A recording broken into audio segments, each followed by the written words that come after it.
believe that, but they can't afford to lose the number of games that they did last season. Actually, if you go back to the start of his tenure at Bournemouth, what was it? No wins in 9. A few people were suggesting maybe Bournemouth had made a mistake. In fairness, the hierarchy there never felt that. They saw what he was doing.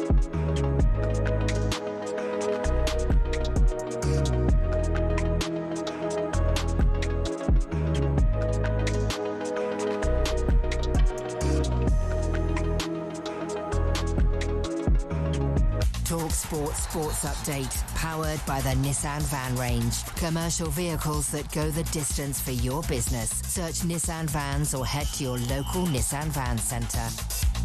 Good afternoon, I'm Toby Gillis. It looks like Christian Eriksen will be able to choose himself whether his second on-pitch collapse should be the end of his football career. Denmark's team doctor says he'll be released from hospital today after his pacemaker did its job when he went down yesterday. Here's Manchester Met University Professor of Sports Cardiology, Anil Malhotra, who spoke with Natalie earlier. These are complex discussions involving specialist cardiologists, the athlete, their loved ones, and their welfare representatives and their employees as well, as to whether one would wish to take that risk, however small or large that may be. It seems an approved visa for travelling into the US does not guarantee World Cup fans will actually get in.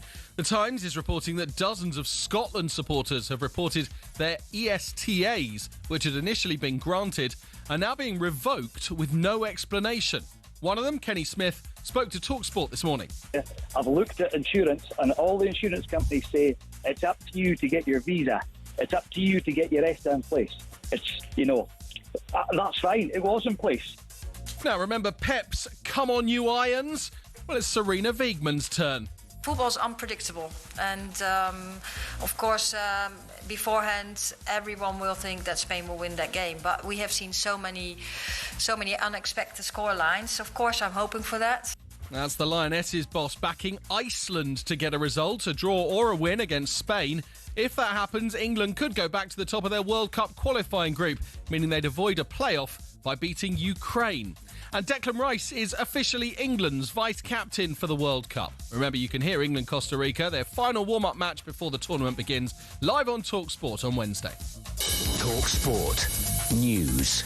Will we see under-16s being banned from social media? And Brits face up to 6-hour waits at airports due to EU border checks. Sinead's back at past. talkSPORT weather with QuickFit. Spring forwards with Bridgestone Turanza all-season 6 tyres with a 25,000 mileage guarantee. Book today at quickfit.com. Conditions apply. Most parts will have been drenched by this evening, but drying up in England and Wales. Showers remaining in Northern Ireland and Scotland throughout, with more rain on the way for the whole country overnight. Hello, I'm Matt Forden from talkSPORT. This is How to Win the World Cup. This is the best squad I think England have ever had.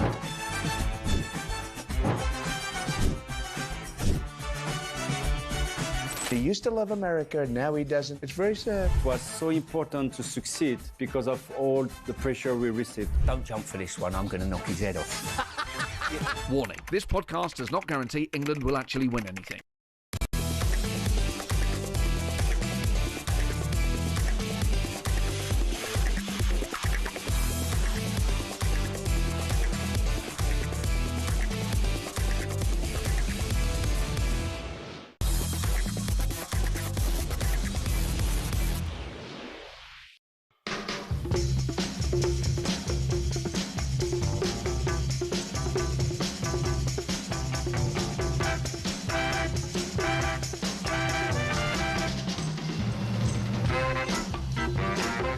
This is Paul Hawksbee and Andy Jacobs with you through until 4 here on talkSPORT. Where this afternoon, Andy, please tell us what's coming up. Well, coming up over the next 3 hours, John Barnes is back. We can't get rid of him in the studio. No, we're delighted. Not that we want to. No.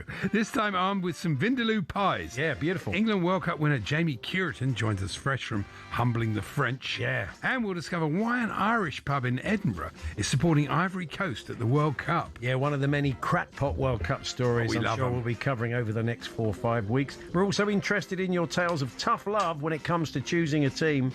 And Liverpool supporting comedian Giles Reagan makes a welcome return to the show.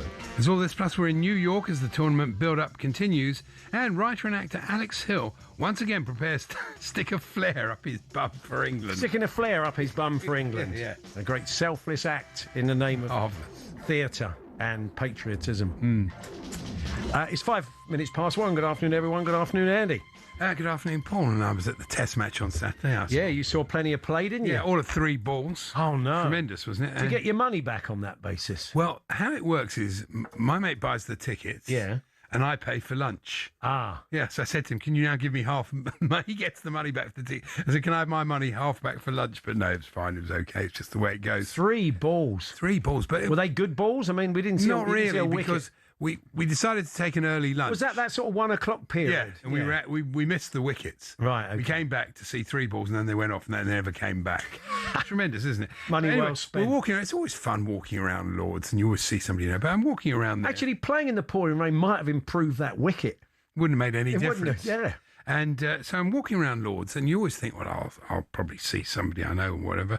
And this bloke, just apropos of nothing, just comes sort of running up to me, and he says to me, without not saying hello, Andy. I mean, I like it if people come to me, hi, Andy, enjoy the show, or talk sport. Yeah. This is what happening.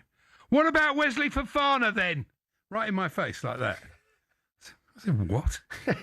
Just gave him such a withering look. Honestly, these people. Yeah. That time. Maybe he's just picking up on a conversation we might have had, and he just joined in, but albeit about 3 days too late. Honestly, people are so irritated. Anyway, we went up. That could be the name of your Edinburgh show. Well, perish the thought. What would that be like? Bad. Andy Jacobs is back with his new show. What about Wesley Fofana then? Be great, wouldn't it? Great, isn't it? Did you? So you never engaged in a conversation about I just Wesley Fofana? Dude, that's rude. You know, if you want to say, "Oh, hi, Andy, what do you think of Chelsea?" Blah blah blah, and then say, "What about Wesley Fofana?" So, if people, I do remember. Let's get this right then. So, if people come up to you, the etiquette is, don't just go straight in. Too, not just me. Anybody that you. Well, to be honest, if somebody came up to me and said, "What about Wesley Fofana?" Then I would kind of compute they probably listen to the show. They know who I am. It's football, and I'd probably engage in a chat. But that's me. Well, that's me. Yeah, I wouldn't. Well, that's me.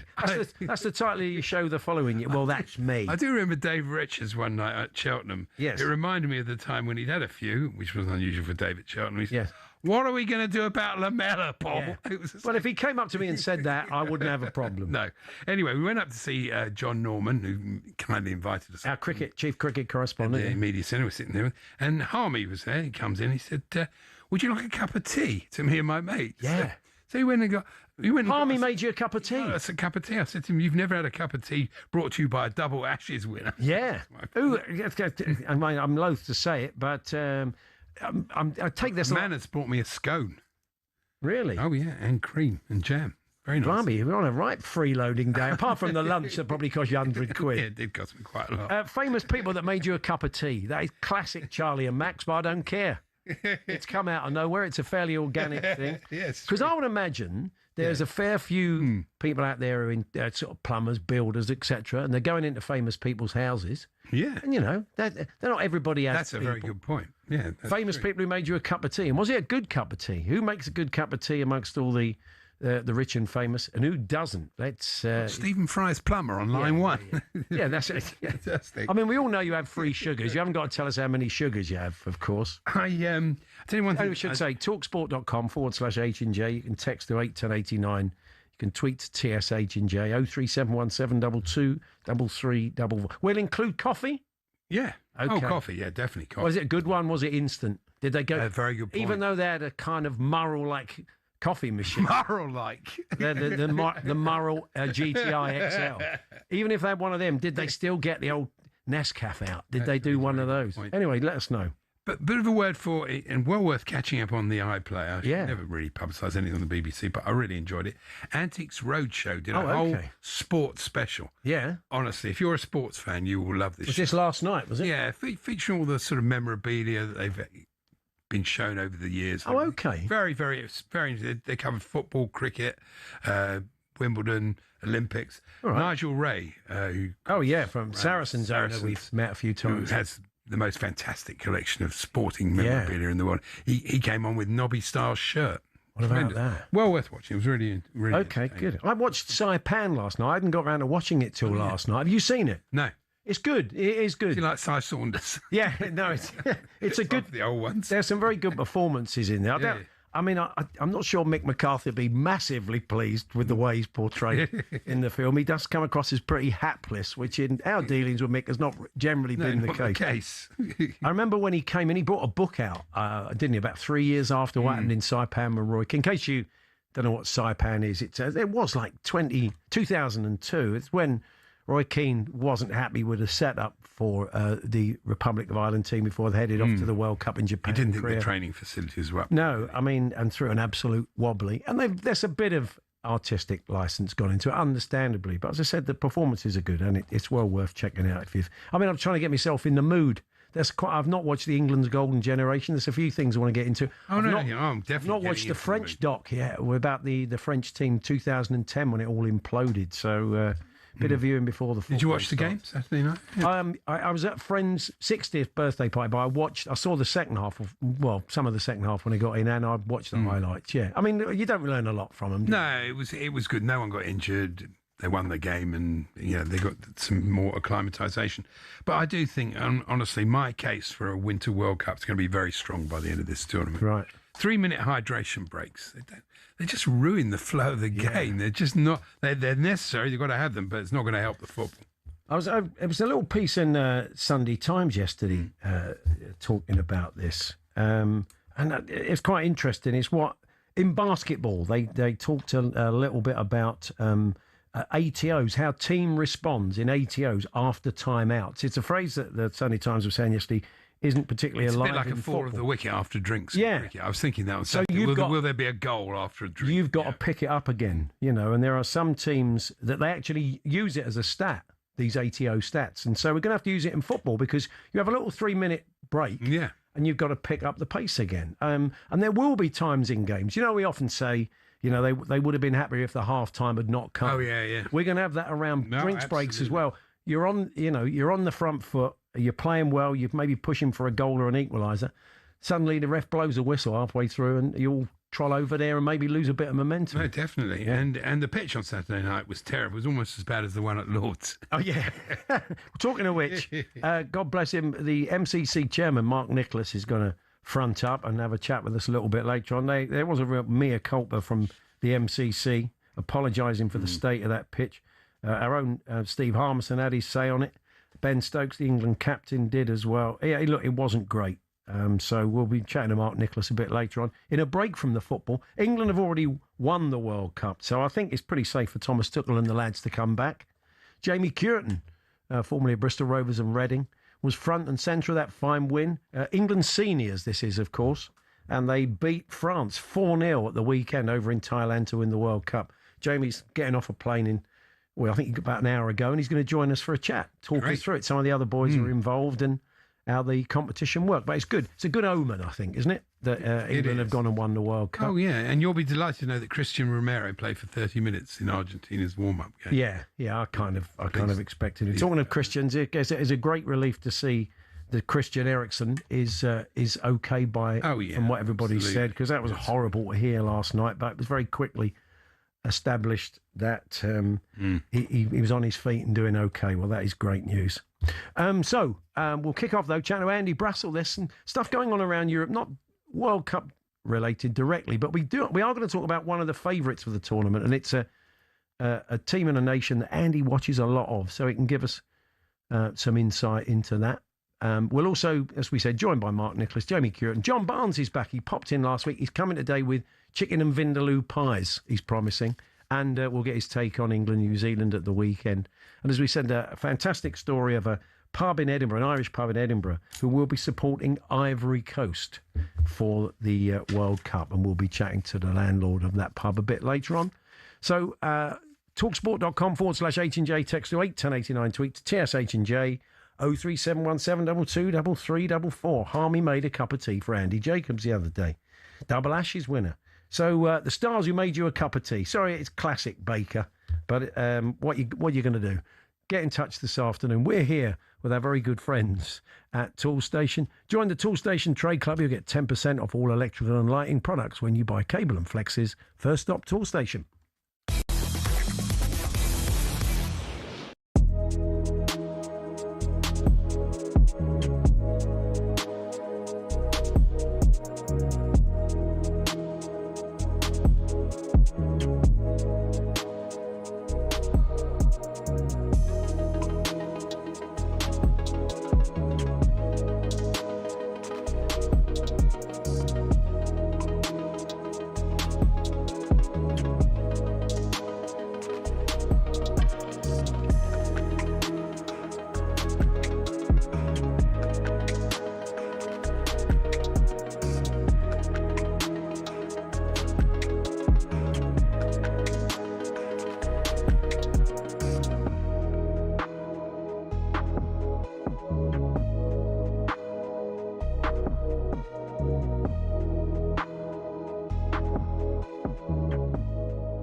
Lot actually has been made of Jude Bellingham and his role in this World Cup. Many thought Thomas Tuchel would give him the captain's armband in the second half, and that meant he's back in favour. However, he's actually facing a fight to make the starting 11 after I mean, I'd be stunned, but Thomas Tuchel said this after the game about Bellingham. He's one of the starters. He knows he's one of the starters, but we have 14 or 15 potential starters. Yeah. These roles can always change, but at the moment, I think there are like 14 or 15 prepper starters, and Jude is one of them. Would he say that about Harry Kane? Yeah, but I think he's right, though. Everyone's looking for a story here. Bellingham's not going to start. So what? Bellingham has got experience. Already played in 3 tournaments. This is his 4th tournament. 3 goals, 2 assists in major tournaments. He's got the experience. But if he doesn't start, so what? It's not a big deal. Morgan Rogers has been in outstanding form for Aston Villa. And I'm sure by the end of the tournament, whenever England go out, if they win it, Jude Bellingham would have played a big role. But if he does start, he knows he's got to be at it.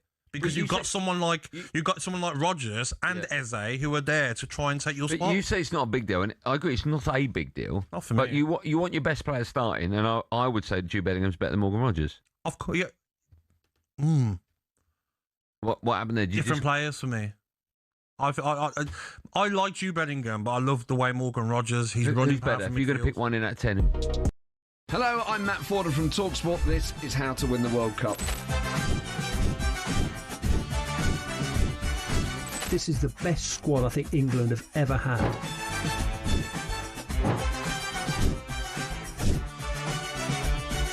He used to love America, now he doesn't. It's very sad. It was so important to succeed because of all the pressure we received. Don't jump for this one, I'm going to knock his head off. Warning, this podcast does not guarantee England will actually win anything.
Just a reminder, John Barnes joining us a little bit later on in the show. Look back on England's performance in that friendly and other England-related matters heading into the World Cup.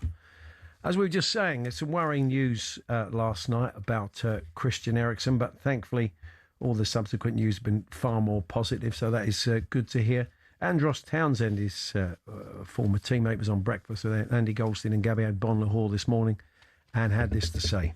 He's got the defib in his heart, so he's going to be shocked back to life. So I think, it's a scary moment, but I think he's actually, I don't want to sound bad, but I think he's as safe as can be. The fact that he has that defib that can shock him if it does happen, and did happen yesterday. I think, of course, on the outside, yes, I'd advise him that there's so much more important things to worry about. He's got a lovely family to worry about, but nobody knows what goes on inside the heads of anybody, let alone a footballer who's worked so hard to get to where he's got to, who's almost died on the pitch and he's come back to play for Manchester United, one of the biggest clubs in the world. So it's difficult to know what's going on in his head. But yeah, of course, at the moment, there is more important things to think about than a football match.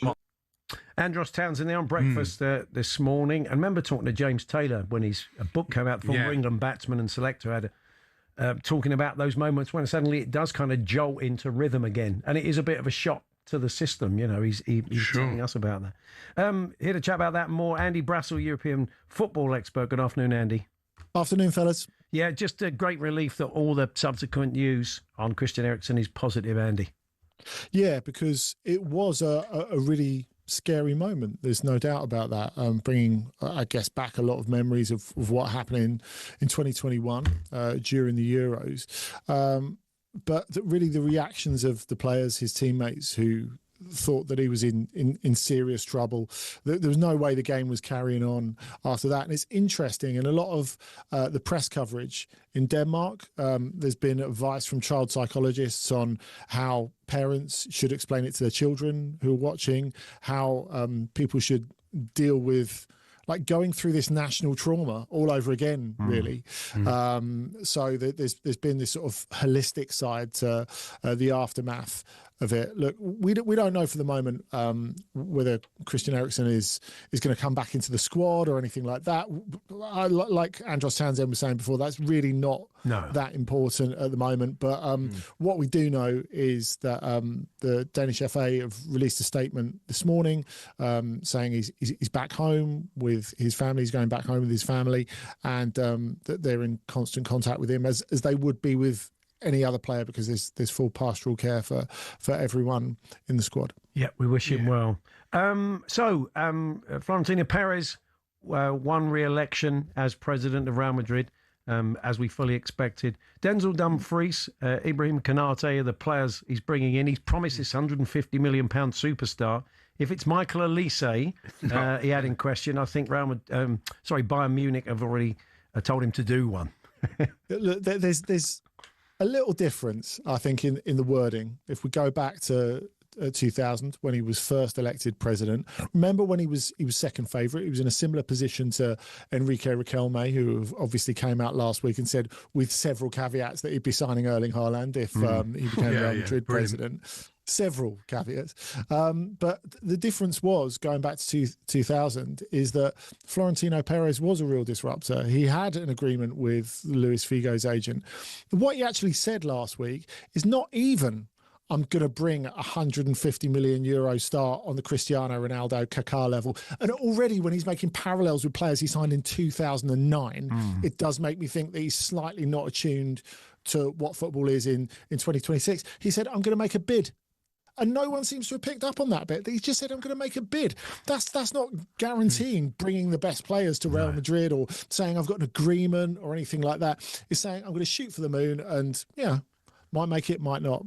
So, of course, he denied that it was Michael Elise. There's been loads of reports since that it is Michael Elise anyway. The other ones who've been mentioned, Kvisha Kvaratskhelia, again, they've got absolutely no chance of getting him out of PSG. The other one that's been mentioned, interestingly, is Julian Alvarez. And if we're going back 26 years and talking about him pulling the rug from under Barcelona, that would be quite an interesting way to do it. And I wonder if around the €150 million mark, despite what they're saying publicly, I wonder if Atletico Madrid would do business, even though there's very little direct traffic over the years between Atletico and Real Madrid. Remember, if we go back to 2011, when Sergio Aguero signed for Manchester City, there was this theory in Spain that he was just being parked at City for a year because Real Madrid couldn't buy him directly from Atletico. Now, of course, that turned out to not be the case, but that shows you how traditionally difficult it is for players to go between the two Madrid clubs. I don't know why they just don't sell Vinicius. So they don't need him and Mbappe. They play the same position. They want to do the same thing. What's the point?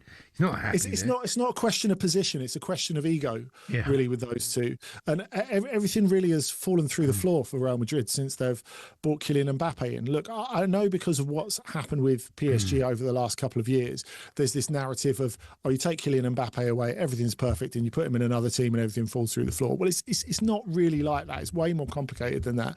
And actually, if you go back to the year before PSG first won the Champions League, they had enough chances to win about 7 games over the 2 legs against Dortmund, and they didn't take them. So they could have easily won it that year when he was still there, the first year under Luis Enrique. But I think the fact that it's all about treating star players correctly, isn't it? And Vinicius was on top of the world. They made a massive fuss when he didn't win the Ballon d'Or. And all of a sudden they said, well, actually, maybe you're not the most important guy in the team, which, I don't think you can say that wouldn't have an effect on you. Of course it would have an effect on you. And funnily enough, I think in terms of tactical and technical balance, who it's been most difficult for with Kylian Mbappe arriving has been Jude Bellingham, because we know Vinny and Jude Bellingham work together really, really well. But look, I think this presidential election's a really interesting call, because the feeling is Florentino Perez made it because he felt under pressure. And if he let things roll out a little bit more, maybe if there was an election next year, he might have been in proper trouble. Now, you look at the fact that he's been unopposed as a presidential candidate for best part of 2 decades. And this guy's come in from nowhere on 2 or 3 weeks' notice and got 35% of the result. That doesn't sound like a walkover to me. And Florentino Perez has got a lot of answers to give to those Real Madrid fans who voted against him for basically someone they didn't know. After what's happened at Real Madrid and what happened at PSG, he's becoming like football's monkey's paw, isn't he? Mbappe. It just seems that anybody who takes possession of him is cursed. Or is that? It's probably a bit unfair. We'll find out with France, I guess, this summer. Won't we? Will. I mean, and that's such a big deal to him. And there's a few reports coming out of the French camp that 1 or 2 players are saying he should do more work defensively. Yeah, good luck with that. Now, Portugal. I want to talk to you about Portugal. I've seen quite a lot of people tipping up Portugal for the World Cup, feeling that they'd have a really good run. You watch a lot of Portuguese football and a lot of the Portuguese national team, Andy. I thought we'd get your considered take on that. Their midfield is as good as it gets. I think that's pretty clear. The goalkeeper is as good as it gets, Diogo Costa. The defence, Renato Vega, since he left Chelsea for Villarreal, has been excellent, and he's a great addition to that as well. They've got the world's best left-back in Bruno Mendes, the Premier League's Player of the Year in Bruno Fernandes. It's all a Cristiano-shaped question mark, really, isn't it? And I guess the thing is, if it is still authentically Bruno Fernandes' team, they've got a really good chance, I think. The problem is that Roberto Martinez, who's done a lot of good things in charge of Portugal, he was given the perfect route to a Ronaldo succession plan, because the previous guy, Fernando Santos, had already got a load of flack for dropping Ronaldo, and of course it at least briefly improved their performance in World Cup 2022.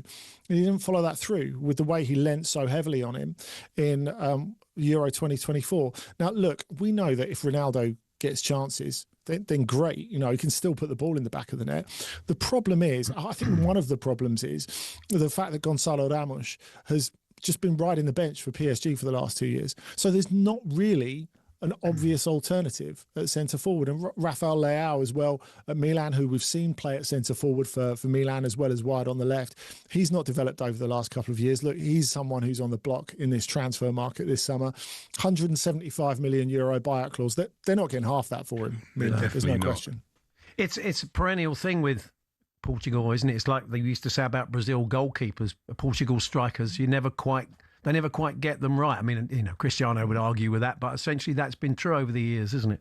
And he wasn't one initially, was he? Exactly. He was one of the endless list of sporting wingers, wasn't he? That came out of their academy after Futre, Figo, Simão, Nani, etc., Quaresma. But yeah, look, I think what they did in 2016 I thought was quite interesting. And I know that's going back a long way now, but that really was the bit where Ronaldo didn't have the legs to press anymore. after the injuries that he played through in World Cup 2014 and shouldn't have done, because they put Nani up front with him. So basically they put two wingers up front in a 4-4-2 with the idea that Nani would do the running for him, and it absolutely worked.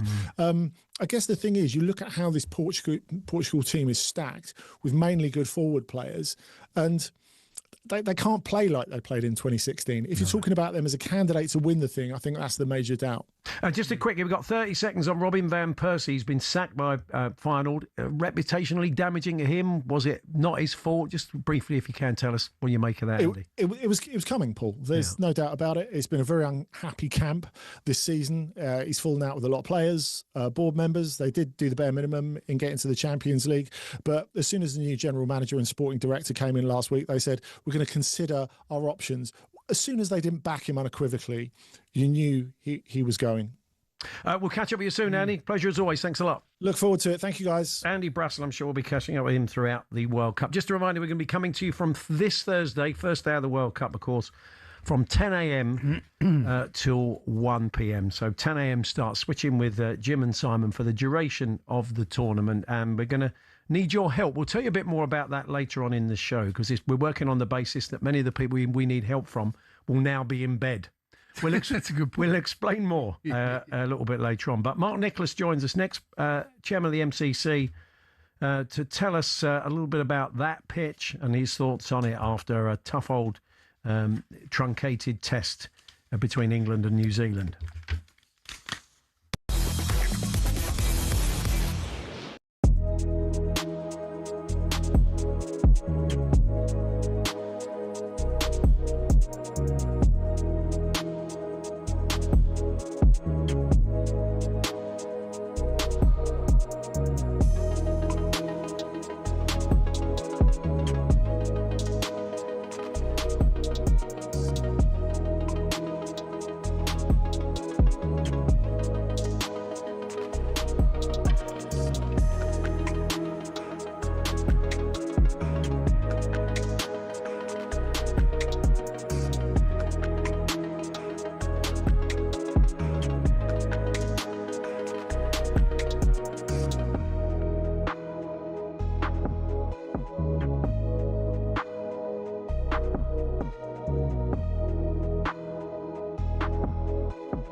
He was brought in to win the World Cup. It is all or nothing.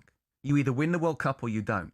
Now, actually, it might be black or white for a lot of people. I think there's a little bit of greyness in there. If he gets through to the semi-final and loses unluckily against Argentina or Portugal for some reason, or gets to the final as well, I think that's okay in these conditions. But there will be a lot of people who will say, well, you didn't do this, you didn't take Cole Palmer, Morgan Gibbs-White, Harry Maguire, Lewis Hall. You know, you made these decisions with the Arsenal boys. Do you know what? It's all about winning football matches now. And in that sense, even though I haven't been in total agreement with him, I'm behind him. Thomas Tuchel all the way for Scott Minto. Not quite. What's the minimum then? I know you said he was brought in to win the World Cup. The minimum. What's the minimum that he has to achieve for you? Do you know what? So for the 2022 World Cup, I thought, you know what, we got a real good chance here. And Hugo Lloris said if Harry Kane had stuck that penalty away, England would have beaten us, and who knows what would have happened after that. The 2024 Euros, I thought going into it, I thought we've got a great chance here, and we kind of laboured our way through to the final. Genuinely, with this competition, I've got no idea. Because we could easily get to the final, because I think we are one of the best teams, and we could evolve as the tournament goes on, but then there's half a dozen who could as well. Or we could play Mexico in Mexico City with the heat, humidity, altitude. Graham Souness once told me, he was captain of Scotland in '86. He said, your body does three things in the altitude. One, you can handle it. Two, you struggle. Three, you're absolutely gone. You can't even make a sprint. And he told me that he couldn't even make a sprint in the altitude of Mexico. So there's that in itself could be a very, very difficult. A top cardiologist has told talkSPORT it's not yet clear whether or not Christian Eriksen should now retire. That's following his second on-field collapse of his career yesterday. Historically, doctors were very keen on telling patients what to do, whereas I think now there's been a change in autonomy, and quite rightly so, to take into account the number of factors, including the patient wishes, including his cardiac status, including the choices of those around them. That's Professor of Sports Cardiology at Manchester Met University, Anil Malhotra. Denmark's national team Dr. Morten Boesen says Eriksson is doing well and that the expectation is that he will be discharged soon and can return home. Former teammate Andros Townsend says Eriksson's unique mentality needs to be taken into account. Nobody knows what goes on inside the heads of anybody, let alone a footballer who's worked so hard to get to where he's got to, who's almost died on the pitch and he's come back to play for Manchester United, one of the biggest clubs in the world. So it's difficult to know what's going on in his head. But yeah, of course, at the moment, there is more important things to think about. And Steve Harmison says England deserve credit for the character and adaptability of their performance on a terrible Lord's surface against New Zealand. Players were getting hit in the gloves, or a couple of people got hit in the shoulder, and a lot of balls kept low. When it's like that, it's dangerous to the players as well as Test cricket. There's plenty more at talksport.com.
Hawksbee Jacobs here on talkSPORT, just trying to get a line through to the MCC's Mark Nicholas. While we await that, Andy mentioned earlier on him and his friend Dave went up to the talkSPORT press box at Lord's in the rain break to see John Norman and Steve Harmison, our fine commentary team.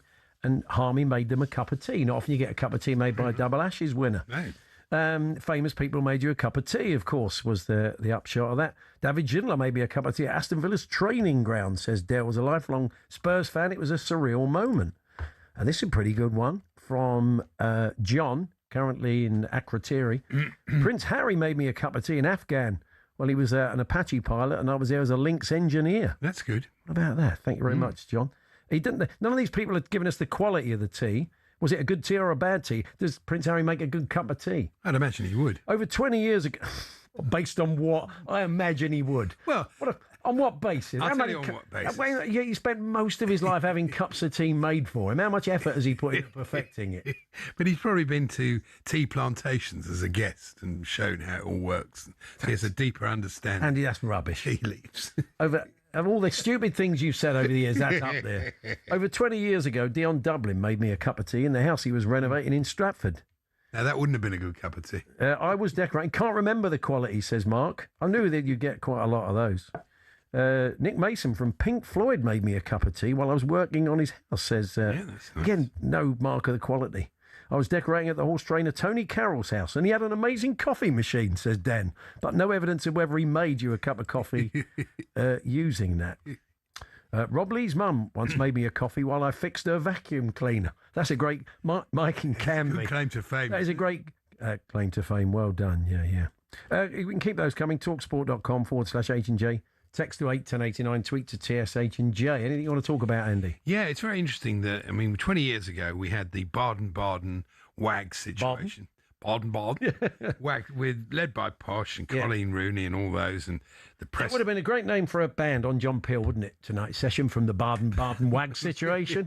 Yeah. And we even had Kate Borsay, who now works on the Times radio. She used to report on the WAGs. She was our WAGs report. I think she's trying to keep that quiet now. She's a serious journalist. But it is amazing how the papers are they still hanker after it. Yesterday there was a whole piece in the Mail on Sunday. The day I was surrounded by bikini-clad WAGs as I lay on my poolside sun lounger.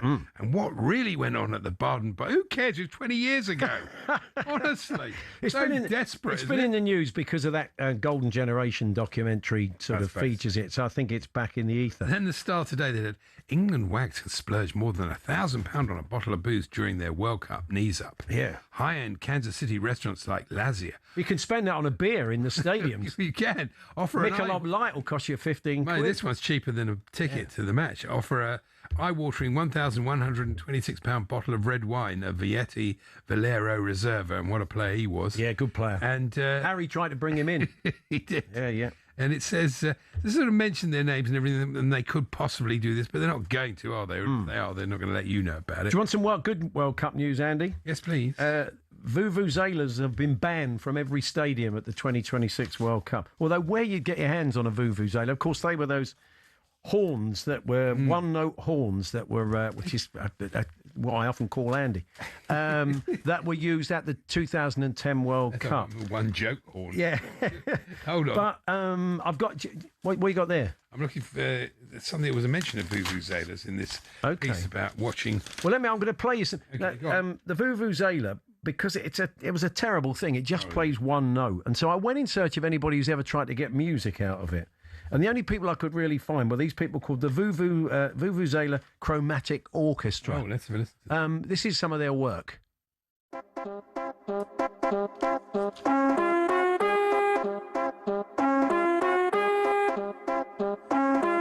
love this.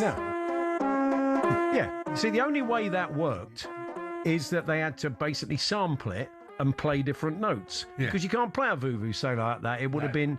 It would have just been one note. The only thing you can play is one note samba, and you only play the start of that. But they were terrible things, weren't they? Has anybody got a Vuvuzela at home? Did you keep... I always thought they sounded like Andy Murray, right, in an after game interview. They did a little bit. It was that kind of sort of low level buzzing, wasn't it? If you've still got a Vuvuzela at home. From 2010. We'd love you to give us a call today and see if you can give us a tune. If you feel you can get a tune out of it, you could be the new Louis Armstrong. Well, the Guardian did a piece about watching football around the world in the 48 countries and what people eat. And in South Africa, South African sportsman Derek.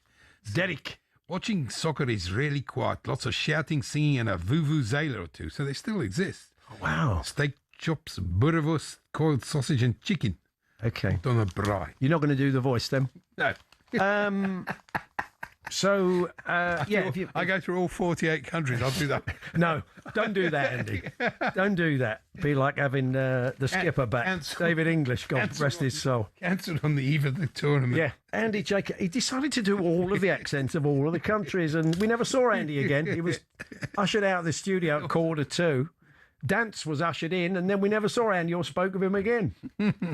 Yes, if you've still got a Vuvuzela, maybe you give us a tune down the line. That would be nice today with the restricted bandwidth of the telephone. I think it will sound brilliant. Tremendous.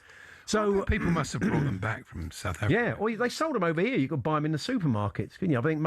I think we had an amnesty, didn't they? Outside of all police stations, they had a Vuvuzela amnesty where you could get rid of them rather than inflicting them on people. Talksport.com, text 81089, tweet TSH and J 03717 223344 with your Vuvuzela tales and more of those stars that made you a cup of tea.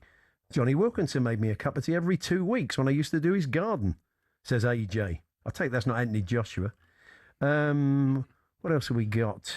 Keep those coming. Talksport.com, text 81089, tweet TSH and J. It's Hawksbee and Jacobs here on TalkSport. Mark Nicholas will now join us for a chat at 3:00. So we'll see what the MCC make of the pitch issues with England. We're here with our very good friends at Tool Station. First stop, Tool Station.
you've played a lot of football in Thailand, of course. Are you there now? Or are you in LA? I can't work out where you are. I'm in LA at the minute, but I played the last season in Thailand. Yeah. What's the humidity out there for you? How much of a sort of not an eye opener was it? But you can't really prepare for that unless you're out there, right? You can't really prepare for it, and you don't really get used to it. There's not a time in the whole season where I thought, right, now I'm used to the conditions. It's how can I adapt my game to be able to survive? Am I going to have to time my runs? Am I going to have to dribble once and then keep it simple? Am I going to have to defensively? Am I going to have to know when and where to press? Because I can't go every time. And I think that's what the England guys are going to have. It's a similar condition, probably not as hot, but that's what the guys are going to have to figure out over the two friendly games. Is I can't go every time. I'm going to have to choose my moments. And I think we saw in New Zealand, even like the Anthony Gordons and the Ollie Watkins, who are go. Even those guys were choosing their moments. Ngamoa played very well on the right, but he didn't go 1v1 every time. He kept it simple sometimes. And that's the way it's going to have to be. It's a weird feeling, isn't it, Andros? I remember going to Hong Kong quite a lot pre-season tours, and you can't breathe, can you? It's like you're trying to sprint and you feel like you're going to like pass out from not being able to breathe. Do you think that the manager will have to make sure he's using the squad in this World Cup? You know, in those games where you're playing in those conditions, even the game, when we get to the last 16, if that's Mexico in Mexico City, he has to use a squad of players, doesn't he? Yeah, 100%, Gabby. And I think that's why we spoke about the wingers he has. Get ready to get the ultimate football fan winning feeling with talkSPORT Win. Because this summer, you and a mate could be jetting off to watch England versus Panama in New Jersey live at the FIFA World Cup 2026 with Adidas, including tickets, flights, accommodation and more. Go to talksport.com/win to enter now, and you could be soaking up the incredible atmosphere at the FIFA World Cup 2026. For the chance to win every football fan's trip of a lifetime, enter now at talksport.com/win.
Got to hold and give, but do it at the right time. You can be slow or fast, but you must get to the line. They'll always hit you and hurt you. Defend and attack. There's only one way to beat them. Of course, other England songs are available, including Vindaloo. Which would make more sense. And he's John Barnes is in the studio, making his now weekly visit. And bringing these two great houses together, New Order and Fat Les. Good afternoon again, John. And chicken vindaloo. And Pucker chicken pies, what more can you want? There it is, the pucker, There chicken you go, 'cause vindaloo. They said to me, walk around talkSPORT, look to who you think will be pie eaters. And you are the first two Oh, that bless came you. to mind. Thank you for that. Sweet of you. It's not a compliment, but you know, of course it is. It is a compliment, please. I've had one, actually. It's really spicy. No, okay. It's good game fare. I mean, somebody could be eating these 2-3 o'clock in the morning when they're just trying to get a bit of sustenance to stay awake and watch the matches. Doesn't the pie and a pint go with football? Oh, no, it certainly does. Yeah, absolutely. Compliment. Are you a fan of the pie, John? I take it, or not? You don't get a body like this by not being. Silly question. When you played, I mean, obviously, it wasn't that long ago you played, but I mean, they were still pretty strict on diet then. Were they? But would you take liberties? Not like now. No. Not like now, because of course you still go to fast food restaurants and stuff like that. And also, interestingly, football goes through phases where you think what to eat. So they say, you got to eat protein. So you'd have a fillet steak or two. 3 hours before the game. That's not a good idea. No, not a good idea, no. But we didn't really know about. We know protein, but we didn't know we're not supposed to be eating it then. What was your pre-match? It was a fillet steak. It was a fillet steak. Because back then that's what you had. I mean, now they eat pastas and eat correctly. Yeah, Whereas back then, was it different with England to Liverpool? Towards the end, But of course, when I first started playing for England, up until 1990, even in 1990, you know, the whole idea, we didn't really understand refueling and you shouldn't be going out and drinking beer after the game and stuff. So, but the whole world was like that, you know, until Arsene Wenger came and messed it up for everybody. Coming in with these, but everybody does. So therefore now they're very professional what they eat. Yeah. Whereas back then, because we were kind of guessing, so you're guessing about protein and then about carbohydrates and stuff like that. So of course, you know, it's much more professional now. But back then, if we broke our fingernail, we weren't injured for 6 weeks. So I suppose What about playing in the heat? I mean, you must have played in some pretty hot conditions. I think that humidity and altitude played a bigger part. So like in Mexico, for example, the altitude, that was a big part, and it was very humid as well. So heat does play a part, but if you think about England at times in the summer when it's 90 degrees, sometimes it's 100 degrees, so heat could be an issue, but it's the same, I mean, for the French and the Germans and everybody else, maybe not for the Africans or the South Americans, but I think the humidity and the altitude, particularly if you go to Mexico, that could be a bit of an issue. Do you think we're going to see a slower paced World Cup then? You think we'll have a bit more sort of, you know, not the sort of stuff we're used to in the Premier League, which is absolutely scary. No, absolutely. I think we saw Saturday. Yeah. No, you will see that. I think you see that generally anyway. Even the Euros 96 when it was here and it's quite hot, so you'll see a slower pace. But I think that England now, with the technical ability England have in the last 20 years, it's nothing new. It's not as if England were playing, you know, 100 miles an hour football and all of a sudden it's going to be different. Because if you think about even the World Cup in Russia before, or, you know, any summer, England play modern football now, which is probably a slower pace in America because it's hot than it would have been. But England are used to that. It's not going to be an issue. What did you get to see the game Saturday night, John? Did you see the New Zealand game? I did, yeah. I mean, it's hard to read too much into it. I mean, it was just the kind of game you expected, I guess, was it? Well, the thing about it is that I felt, even when I played for England, the problem that we had was that every time England played, even in like warm-up matches before the World Cup, unless you won 4 or 5 against lesser opposition, everything was negative. Why have we only scored 1 goal? But even when I played, I remember Germany and Italy and these teams playing in warm-up matches and beating nobodies or drawing with them 1-1, and they didn't kick up a fuss that they weren't winning 5 and 6. But in England, it seems that unless we win every game, even in the warm-up matches, it's very negative. And I remember looking at other countries and thinking their fans and the press, they just accept the fact that, you know, Germany may be playing a so-called lesser team, and if they draw 1-1, it's not a big deal. They're preparing for the World Cup. So you always talk about trying to peak when the World Cup comes, or, you know, the quarterfinals, whenever, but we feel we have to peak every single time we go out and play. So I haven't got an issue with the fact that we beat New Zealand 1-0, and it may not have been the greatest performance, 2 different teams. So yeah, I'm comfortable with that. We are going to be very reliant on Harry Kane. That is pretty clear, isn't it? Oh, Ivan Toney looked quite lively. Yeah. Well, the thing about, I mean, is it particular because, you know, what we have to do is not concede goals. I don't think Harry Kane is going to score 10 goals, 15, 20 goals and make us win the World Cup. It's about not conceding. And if you have to share the goals around and get the job done. If you think about Spain, when they won, I don't think they had a centre forward who scored lots of goals, but they got the job done. And if you can share the goals around, work hard. Yes, in the early matches against the so-called lesser teams, yeah. But, you know, if you're playing against France, if you're thinking if Harry Kane doesn't score and you're playing against France or Spain, you're not going to win, then you're not going to win. You know, you have to look at it to say we're going to play as a team to make us win as a team. Do you think anybody could have played themselves into the starting 11 for Croatia on that game? No. Thomas Tuchel would, I think, already have in his mind, unless something drastically happens. So I don't believe that if somebody had come in and scored 4 goals against New Zealand, they're going to play ahead of Harry Kane. That's right. So, but you know, that's what we do as well. We look at somebody who's playing really well and we said he's got to play because he played well against somebody in the warm-up matches. Thomas Tuchel already knows what his 11 is going to be, as far as I'm concerned. The intriguing thing, though, isn't it, that Barcelona prefer Gordon, obviously because they spent a lot of money on him, to Rashford, but I think Tuchel will go with Rashford, and I thought he did well, didn't he? He played well on Saturday. He looks really fit, really sharp. Yeah, and I suppose, you know, you look at international football, it's different. So regardless of what you do at your club, if the manager then feels, which Ross Tuchel does, which is why Cole Palmer and Phil Foden aren't there, if you can fit into what I want, regardless of whether you're even playing for your club or not, I'll pick you. So, and I think that that's the right thing to do. The problem he has is if all of a sudden the team doesn't win, then of course he's open to criticism, whereby, even if you look at what Gareth did by playing the best players all the time, if the team didn't win, you couldn't criticize him because I played all the best players. That's what you wanted. Yeah. If you don't play them and you don't win, but you've got to be big enough to make those decisions, which is what he's done. You mentioned Cole Palmer there, and I was thinking with this big ad campaign that's come out, and it's psychologically very difficult for him. That's going to run right through the World Cup. And it's sort of... Have they not edited him out? No, you can't. The way it's shot, you can see why they can't edit him out. Win football matches. It doesn't matter. He's not about Cole Palmer, even if he's in the thing. It's about winning football matches. From a player's point of view, it's not ideal from which player? To happen. From his point of view. But he's not there, so it doesn't matter how he feels, because if we're going to win the World Cup, he's not there. It does if you're a Chelsea fan. You care about exactly. So therefore, for Chelsea's point of view, the Chelsea fans, yes, but from an England point of view, it doesn't really matter. No, from England point of view, he's not there. So there we go. Yeah, it's going to be. So are you generally pleased with the job that Tuchel's done? Are you sort of quietly impressed with the way he's gone about it? Because he's taken a bit of heat along the way, hasn't he? And of course, he's got to be your own man. So you can make easy decisions that people are going to like. And, but if that's not who you are, people will see through that. You've got to be the manager you are.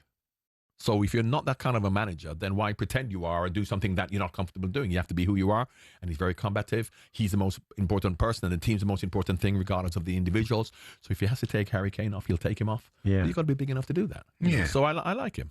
It's just a question of whether the players respond to that, because English players are very powerful, and if they don't like you, and I think players in England are much more powerful because we've made them that in terms of the media or the fans, put them above their teammates and above the managers we've seen in club football. It's just a question of whether they respond to that kind of management rather than a manager who just massages their ego and lets them get on with it. They've given him another contract, so let's hope the players do like him. I was going to ask you about that, because it's difficult, isn't it? Because financially it doesn't mean nothing for the FA. Not about financially. I'm talking about because if they lose in the first round, he ain't going to be there next year, is he? So they can give him whatever contract they want.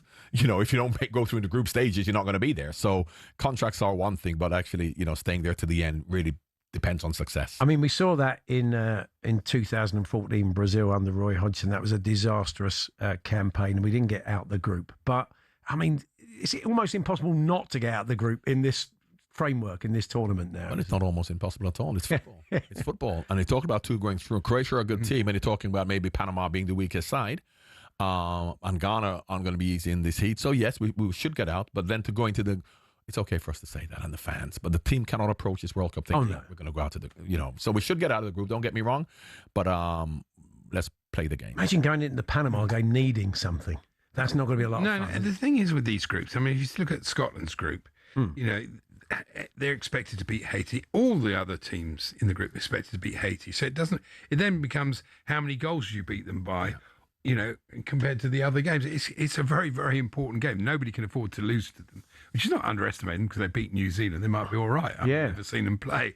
But you'd imagine that the other three teams in the group, and that's how the groups are going to work, isn't it? I would think so. Going back to what you said about England as well, it was accentuated by the fact that Scotland went out and put 4 past Bolivia, who are, a better team than New Zealand are. So that put a little bit more pressure on England at the weekend because Scotland scored 4 first half goals. I mean, it makes absolutely zero impact on the tournament. Yeah, no different. No. Just adds to the pressure. I don't think so. Give me Scotland any day. Let's play Scotland. Come on. Italia 90, where did you have your warm-up games? Who did you play against before you played against Ireland in that first match? You can't remember? Can't remember. No, I can't remember. An England team played a sort of obscure, sort of amateur team. I'll tell you who we played. You played Aylesbury, didn't you? Was that year? I'll tell you who we played in 1990. We played Cagliari. Yeah. Oh, right, yeah. When we played Cagliari, in Sardinia, because that's where we were staying, they had a player coming back who was Maradona's understudy, born in Sardinia, but he went to play for another team. It was Zola. Zola, yeah. Yeah, because he went to Napoli and he was Maradona's understudy, so he didn't play from Napoli. He was there in the squad because they don't play 2 number 10s, and they made a big deal of Maradona's understudies coming back to play against England for Cagliari. You can see he was a decent player, he was a good player. We beat them 6, but it was Zola, and this for me is what football's all about. Meaning that what we would do is you'd play Zola and Maradona in the same team, but they didn't. They played 1 number 10. So Zola was Maradona's understudy. So when Maradona didn't play, Zola would play. But what we do is put him in, and then put Baggio in as well, and put Maradona, play all number 10s. That's been a mistake in the past. It was Euro 88 you played Aylesbury, wasn't it? Aylesbury, I think you beat them about...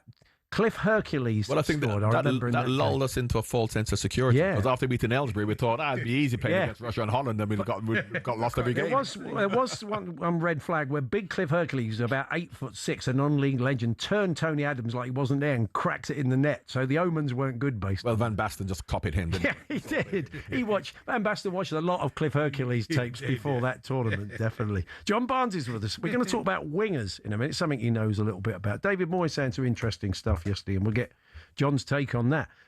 He has joined us today, as you probably noticed from his shirt, because he's come out of retirement to play for Pucker. Of course to not. eat pucker pies. Eat pucker pies. Okay, but you listen, football, pie on a pint. What more can you want? Particularly, you're watching the game on television. It's going to be 2:00 in the morning, some of the games, and what more can you ask for? And particularly our national dish, Vindaloo. That will definitely not repeat at 4:00 in the morning when you just finished the Curacao Krakatoa game. So the pucker pie, chicken Vindaloo pie, available now, ready to enjoy at halftime during the World Cup. It is their spiciest pie yet. Anytime. And we will speak to their ambassador, John Barnes, a little bit more in a few seconds' time.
So what do you think of Chelsea keeping hold of him? How important is he to Chelsea? Well, he's everything. He's the star. He's only got 7 years left on his contract, so the power might Time be... is running out. He's probably sweating over it right now.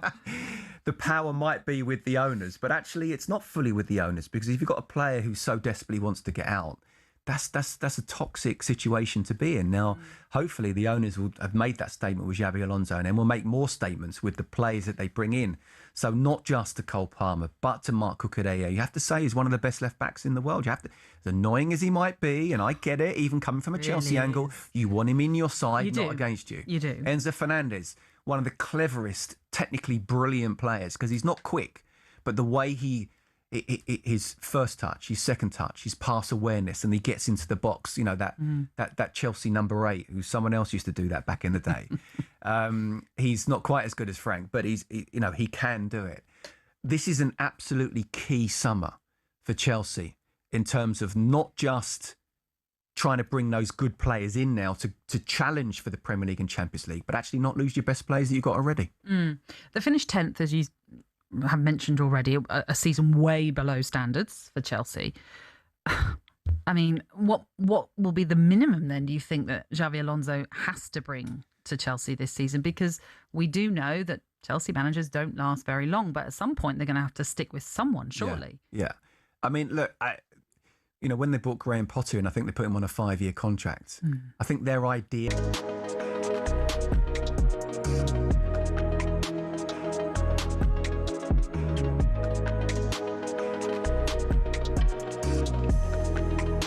talkSPORT Sports Update, powered by the Nissan Van range, helping business owners to work better and live better. Search Nissan Vans or head to your local Nissan Van Centre.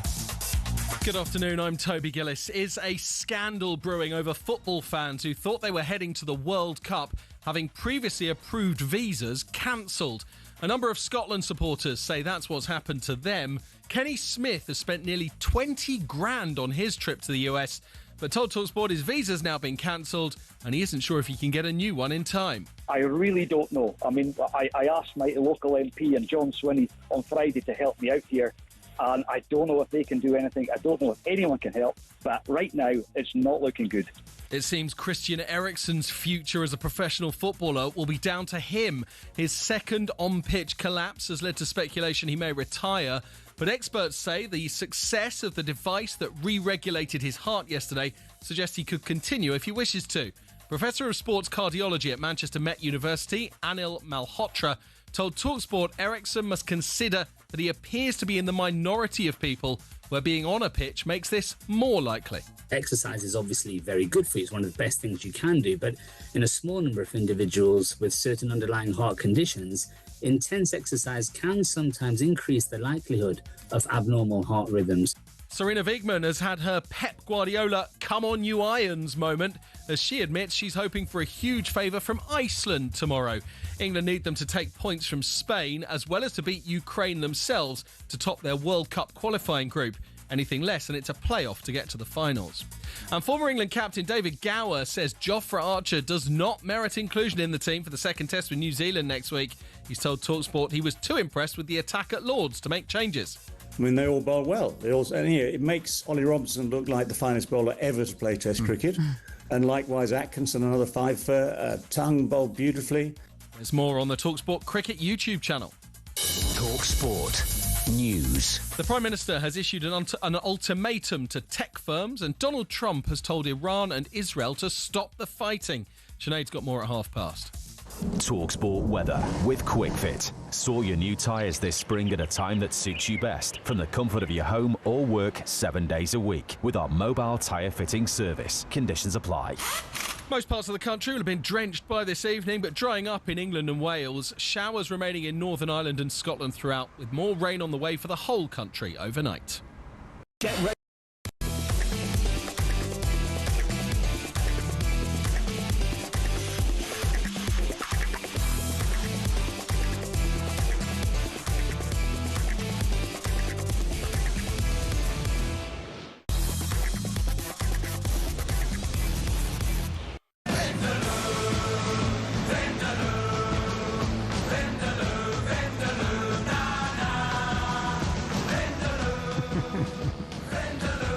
Good afternoon, it's Paul Hawksbee, Annie Jacobs here on talkSPORT. Bit of Fat Les there on Vindaloo. Yep. One of the stars of a World Cup song of an earlier. I thought you were going to say Fat John's here as well. I would never say that. They've got to be called a Beast Les now. You're not allowed to call them Fat Les. Well, I mean, I can't change the name of what they were called, Eddie. I'm going in. John's in with Pucker Pies. They've got a chicken Vindaloo pie. It's fairly spicy as well. Well, I've not. You keep warning me. Yeah, I have and to warn you. also, you're going to have to talk. The producer has just come in with a bottle of water, so that's not a good sign. Yeah, so I've declined. It's a good sign that it's a proper Vindaloo. That's a good sign. Paul Merson, you said, was no, you couldn't have it. He was finding it hard going earlier on, was he? All right, let's give it a go. Here we go. You look like you're a curry man, though. You can take it. Yeah. Oh, wow, that has got a kick, hasn't it? Blimey. I'll have a drop of water. They're nice, though. Yeah. Plenty of flavour coming through. That's good. Wingers. I want to talk to you about wingers. This was David Moyes. He's writing. He's going to be working with us here on talkSPORT. But he was writing in the Sunday Times yesterday saying, number 9's are back, but where are the crosses? Making the point that there's lots of very good strikers at this tournament. But a lot of the wide players, Saka, Doku, Kvaratskhelia, etc., are players that... Kvaratskhelia. The players. The pie was hot, wasn't it? Yeah, it was very hot. Yes, dried all my mouth there. It's quite a hard name to look to cut inside. I mean, you did a bit of that, but because you would work outside and go down the line. Yes, because left-footed players in my day played on the left, right-footed players on the right. The players you mentioned there, Saka plays on the right to come in on his left foot. Kvaratskhelia plays on the right to come in. Yeah. And Doku plays on the left to come in on his right foot, as does Kvaratskhelia. So I think that about 15 years ago, you started getting width from the fullbacks to put crosses in, and the wingers were coming in. So now you don't find orthodox winners. Even someone like Erling Haaland, for example, who wants crosses, but they still don't play left-footed players on the left and right-footed players on the right. Is that a shame? No, because he's still getting crosses and he's still scoring lots of goals from headers. So it's more about the attacking fullbacks, and you give a more goal threat for the wide players. Like Mo Salah playing in my day would not score 30 goals a season because he'd be a left winger to put crosses in. Whereas now, most of the goals now come from the wide areas. And apart from Haaland and Kane, you don't get many centre forwards. Look at Firmino and even at Arsenal, whoever plays up front for Arsenal, they're not the goal scorers anymore. So you're still getting crosses in. But I think it's really coming from the fullbacks. We get inverted fullbacks as well. So you often have the winger and the fullback both on their wrong foot. Yeah, so you're not really getting, because you don't have the big 6'4" centre forward anymore, apart from Haaland, as I say, and he gets a lot of through balls. So you don't really get a lot of goals from crosses. Look at the amount of goals Arsenal score, but very rarely are there crosses onto somebody to head it in. It's mainly just pulled back along the ground for somebody to tap it in. Sure. Madueke sometimes goes on the outside. Well, but he's left-footed. That's I know. Yeah. It's good when he doesn't do that. It makes it less predictable. Yeah, that is very true. So, who are the players you're excited to see in this World Cup? I'm excited to see the teams.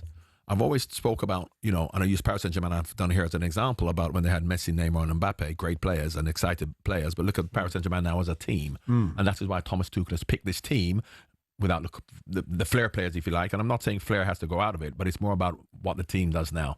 So even with Spain and France, for me, who are the favourites, England will be strong. I mean, they won't be as flamboyant without Cole Palmer and Phil Foden, but they'll be strong. So I'm really looking forward to see the makeup of the teams and how they perform. Yes, the Yamals and, the Messis and Ronaldos and people like that. But I think the teams are the ones who will carry the glory for whoever wins the World Cup. We should talk about Angamo. I think, of course, there is a clamour. There's always a clamour, isn't it? He's going. He's on the plane home very shortly, but he got player of the game the other night. He was very good. What's your take on him, John, at the minute? Leave him alone, let him develop. Yeah, Walcott went to the World Cup at 16. Yeah. And, if you want him to progress, you can't overemphasize his importance because, first of all, he's not even playing for Liverpool. He's a sub for Liverpool. So until he gets in Liverpool's team consistently and plays well, don't put the pressure on him because, of course, you put pressure on him, you put him in, and that's why I'm glad he never played a lot last year in a Liverpool team that may not have been doing well, because if they're not doing well and he suffers because of confidence and not playing well, it could affect him. Let him develop slowly. So the fact that he's not even in Liverpool's team, and I'm hoping for Arsenal to do the same with Max Dowman, because just let them develop and leave them alone. Sure. Because there was some talk about them potentially picking him in that sort of Theo Walcott style. That would have been a big mistake. But he's not even playing for Arsenal. No. Regularly. So if you're not playing for Arsenal and Liverpool regularly, why are you going to be playing for England? No, that's very true. Not going to happen. We should talk about Liverpool, because when you were in last week, Iraola had not been confirmed. He has been now. And we've had quite a lot of Liverpool fans phone us up. Tony Evans, the journalist and author, really unconvinced, very worried about the Tiny. Just doesn't see any evidence he's a Liverpool manager. I'm not worried. What I'm worried about is that if we don't hit the ground running and win matches, they're going to say, well, sack him. I mentioned Man United when they had a great manager in David Moyes, and because he didn't do what Fergie did, the legacy, then all of a sudden Louis van Gaal, who was a great manager, then Jose Mourinho. We're going to get to the stage whereby, I don't want to get to that stage whereby if a manager comes in and he doesn't do well straight away, we're gonna say, well, let's sack him. So I support, because the hierarchy don't sack managers, the fans sack managers. Now there's no way Liverpool, if the fans backed on a slot, that they would have sacked him. But they knew it got to the stage whereby the fans were never going to accept him. So what's going to happen if Areola comes in and he doesn't do well in the first 4 or 5 matches? What are you going to do then? And that's why you have to stick with him. You've got to stick with him, whatever happens, isn't it? And when he joined Bournemouth, it wasn't great to start with. And Mikel Arteta finished 8th, and then 8th, and then 5th. Zerbi, who they said couldn't get teams going quickly, did get Spurs going quickly. Well, yeah. I mean, I suppose he had absolutely no choice. Well, I mean, saying get them quickly, he had 5 games and he's kept them up. That's not to mean that they were going to win every single game. And they were good enough to do that. They clearly of course, they did improve. But of course, it'll be a period of time before we know that that's going to work. Well, you went from a kind of a smaller, family-orientated, good club that had been successful in Watford, and then went to Liverpool. And you must have felt the size of it and the weight of expectation go up to 11 straight away. I had 6 years at Watford. We finished second in the league. I'd already been playing for England for 5 years. I didn't go there after one good season, But I tell you, the most interesting thing that I saw the other day about modern football was an interview that, was it Cody Gakpo? I think Cody Gakpo gave, Alexander Isak with Sweden. Yeah. And they asked about Arne Slot, and he said, I'm here now with Sweden, so I'm not, I'm detached from what's going on at Liverpool. However, he then went on to say that, it's very understandable that if the club doesn't do well, the manager's the first to go, which is a modern thing. In the old days, Kenny Dalglish, Alex Ferguson, Bill Shatton, they would not be the first to go. The players are the first to go, and if that doesn't work, the manager then goes. But in modern football now, which is symptomatic of football, but if you want to be successful, would Jurgen Klopp be the first to go from Liverpool if it didn't work out? Would Mikel Arteta be the first to go to Arsenal? Would Pep Guardiola? No. The players will be the first to go, and the manager has that power. Whereas that is just typical of football now, whereby everybody, players in themselves know, well, if you don't win, the manager's the first to go. And you felt that difference when you played? You never felt that you could get a manager out? No chance. No chance. You would eventually. Yeah. But it wouldn't be because you've lost, for the first 3 months and you haven't done well. And the fans wouldn't have put up with that. The fans will go, the manager's in charge. He's the most important person. You have to toe the line. You do what he says. Now, if he keeps getting it wrong after a period of time, of course, he's going to go. But he will be given that opportunity to make whatever decision he took. But this is really what football is about now. That's no different to, I'm not saying Isak as opposed to anybody else. But when he said it, it just struck me that he's right in what he says. But the successful clubs, and I just mentioned the 3 then, Klopp, Arteta, Guardiola, they wouldn't be the first to go.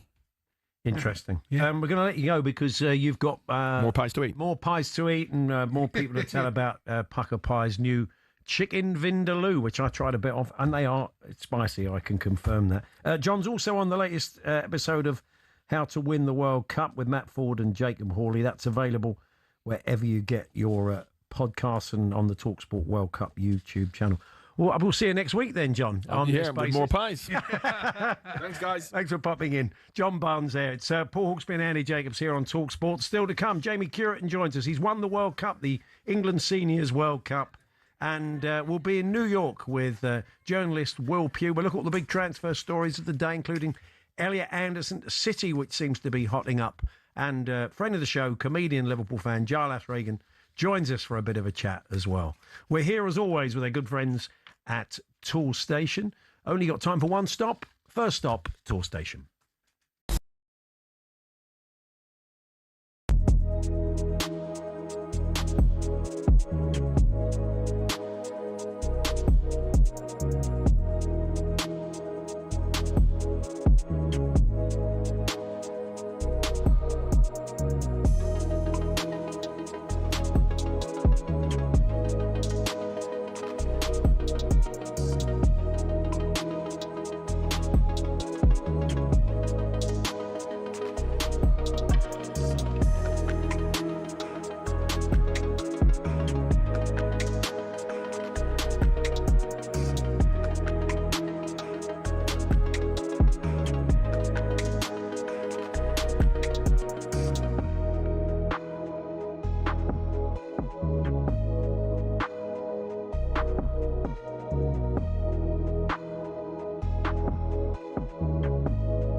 Let's talk about the World Cup then in a bit more detail. England, of course, touched down in America ahead of the competition. Let me get your views on the squad. Lots of players that a lot of people should have been in it weren't. Cole Palmer, Phil Foden, Gibbs White, Adam Wharton, Trent, of course, Harry Maguire being another one. What have you made of the squad and the players that aren't going? All of them players are the real technicians, Adam Wharton, Foden, Cole Palmer, Trent. And Trent. So my opinion personally is the majority of them players should have gone, because I think that holding the ball in a World Cup is the most crucial thing, and being that team. But Thomas has gone the other way. Thomas, you can see he's picked by the team he's picked. It's going to be a sort of low to mid block, and he's going to look for counter-attacking football, right? So personally, I would have done it differently, but I like the fact that he's picked the type of players for his style of football that he thinks going to do it. And like, we're still a week gone from the squad, and we're still talking about the players not there. Almost like, listen, nobody would have picked now 26 players that Thomas would have picked. So we'd all have a disagreement somewhere. It's done now. That it's history. This is the way we're going. And I like the fact he's strong enough to go, I want these players, and these are the players that are going to do it for me. It's a crazy one, because for me, I understand what you're saying there, but the Gibbs White one to me just doesn't make any sense. You know, when you're trying to rack your brain, he has been unbelievable this season. And even the way he ended the season, he probably ended the season better than he started it. And the fact he's not going, Get ready to get the ultimate football fan winning feeling with talkSPORT Win. Because this summer, you and a mate could be jetting off to watch England versus Panama in New Jersey live at the FIFA World Cup 2026 with Adidas, including tickets, flights, accommodation and more. Go to talksport.com/win to enter now, and you could be soaking up the incredible atmosphere at the FIFA World Cup 2026. For the chance to win every football fan's trip of a lifetime, enter now at talksport.com/win.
Paul Hawksbee and Annie Jacobs here on talkSPORT. And talkSPORT have teamed up with Meantime to create a lager in time for the World Cup. It's called the So Good Lager, which will be poured from all O'Neill's pubs and some of the best sports pubs across the UK. So whether you're watching the action this summer or settling in for an afternoon with your mates, make sure you check out talksport.com/so good to find your nearest pub. So Good, 18 plus. Please drink responsibly. We are going to be heading up to Edinburgh later on for a classic World Cup story of an Irish pub that have become big-time Ivory Coast fans in Ireland's Of course they have, yeah. And there is a very, very obvious reason why, but we'll reveal all a little bit later on. But we're off to New York now, where a friend of the show, a guest who often joins us to talk transfer, is out there working for the Sun. He's a big West Ham fan as well, wrote a very interesting piece on David Sullivan stepping down, and we'll touch on that. Will Pugh joins us. Good afternoon, Will. Gents, how you getting on? We're good, yeah. Early. I take you're a bit jet lagged because you were sending us messages at 6 saying, yes, I can come on. So I don't know if you've had a chance to sort of assess the mood a bit. What's it like? It's going to be all NBA finals. Well, exactly. With everything that's going on at the Knicks 2-0 up, I bet there's as much excitement about that as there is the World Cup, or even more, I would guess. Yeah, I would say considerably more, I think. I mean, I've been out and about in the city. I landed last Tuesday, so I've been out and about since then. Yeah, it's been big-time Knicks fever. I think, to be fair as well, lots of our colleagues at Sunsport have all sort of landed today and yesterday, and you get the sense it's a similar thing with fans. I went to the Scotland-Bolivia friendly over the weekend. That wasn't a wash with Scottish fans either. It felt like the ones who were in there were largely New York residents just going to see the game. So I get the sense that the fans will invade the city this week as well. But I also get the sense from talking to some like New York officials and people around and about the city, those who are invested in the World Cup, they're quite keen for the Knicks to get the game wrapped up by game 4 so that focus can then switch to the World Cup, because certainly as far as the locals go, it's just basketball. And it will be, and game 4 is in New York, isn't it? So if they get it wrapped up there, it's going to be nuts on the streets. What with all the football fans in the city as well, should be pretty crazy. Yeah, I think the term that was used to Dean Scoggins, colleague of mine, as you know, on Tactics Exposed, joins you on the show. One of the officials yesterday said to him it would be like when PSG win stuff. So be careful. Cars being tipped. Yeah. And I think it will be a little bit of a raucous atmosphere. It's been an awfully long time since the Knicks done anything, of course. So, or won a championship. So, it does often, again, exciting time. It does often spill over in American sport, doesn't it? When you have the sort of Super Bowl wins or World Series wins, there's often a car set on fire. It always just goes slightly over the top. Yeah, I think it's just their version of pyrotechnics, just the next level up, I think, rather than flares in the away ends or whatever. But no, it's just a slightly different sporting culture, and you can really feel it chatting to the New Yorkers over the last week or so. It's almost visceral how much they want this, and they're a real team of the city as well. They play in Madison Square Garden, of course, where the Jets and the Giants play a little bit further out in New Jersey. It's a real sort of city team, and everyone's fervent is a tame way of putting it, I think. But yeah, well, there is some World Cup fever knocking about, but focus in the city at the moment very much on the basketball. I saw a price list, Will, for the food and drink at the England game the other day. If you wanted an ultra premium double cocktail, it would set you back $26.50. Very reasonable. If you wanted a domestic large beer, that was $16.75. A premium large beer was $18. Hard seltzer, $20.50. And it's not cheap, is it? No, it really isn't. I went to Scotland the other day. $29 for 4 bottles of water, and went to the supermarket on the day I got here to sort of stock up the apartment before Dino arrived yesterday. 2 bags of regular shopping which would have set me back about 30 quid in my local Tesco's in southeast London. Was $165. So wow. And this is obviously right in the heart of Manhattan, to be fair. But I genuinely thought, it's one of those things. When you get there, it will be a little bit overhyped, and it won't be that bad. I live in London; it'll be pretty much similar. No, it's on a different scale entirely, and that's in the city. But obviously, the same is going to be said in the stadiums as well. So yeah, if fans haven't saved up their pennies already, Might be a bit late to start now, but beware. Are you enjoying the tipping regime in New York? Yes. It's crazy, isn't it? It's about I think 30% they want now. Well, yeah, I'm sort of. They do the same thing as you get in London as well, where you're now bullied into it by a screen on the card machine as to whether you want to tip or not. But yeah, obviously this is like part of the culture, and there's some people more senior than me made sure that was included in the expenses policy before we came out. So there's an understanding back at company HQ that that is the culture here. But yeah, they're quite forthright as well. If you don't, I will say a couple of colleagues of mine have been trying to see what they can get away with, and they'll soon let you know. So. If you speak to any, a couple of times I've been to the States, we spoke to a waitress in a bar, we just got chatting to her, and she told us what she earned as a basic without tips, and it was a pittance. I mean, the whole structure is set up for them to, with the tips, to prop up what they pay their staff, which feels wrong, but you say it's just the culture there.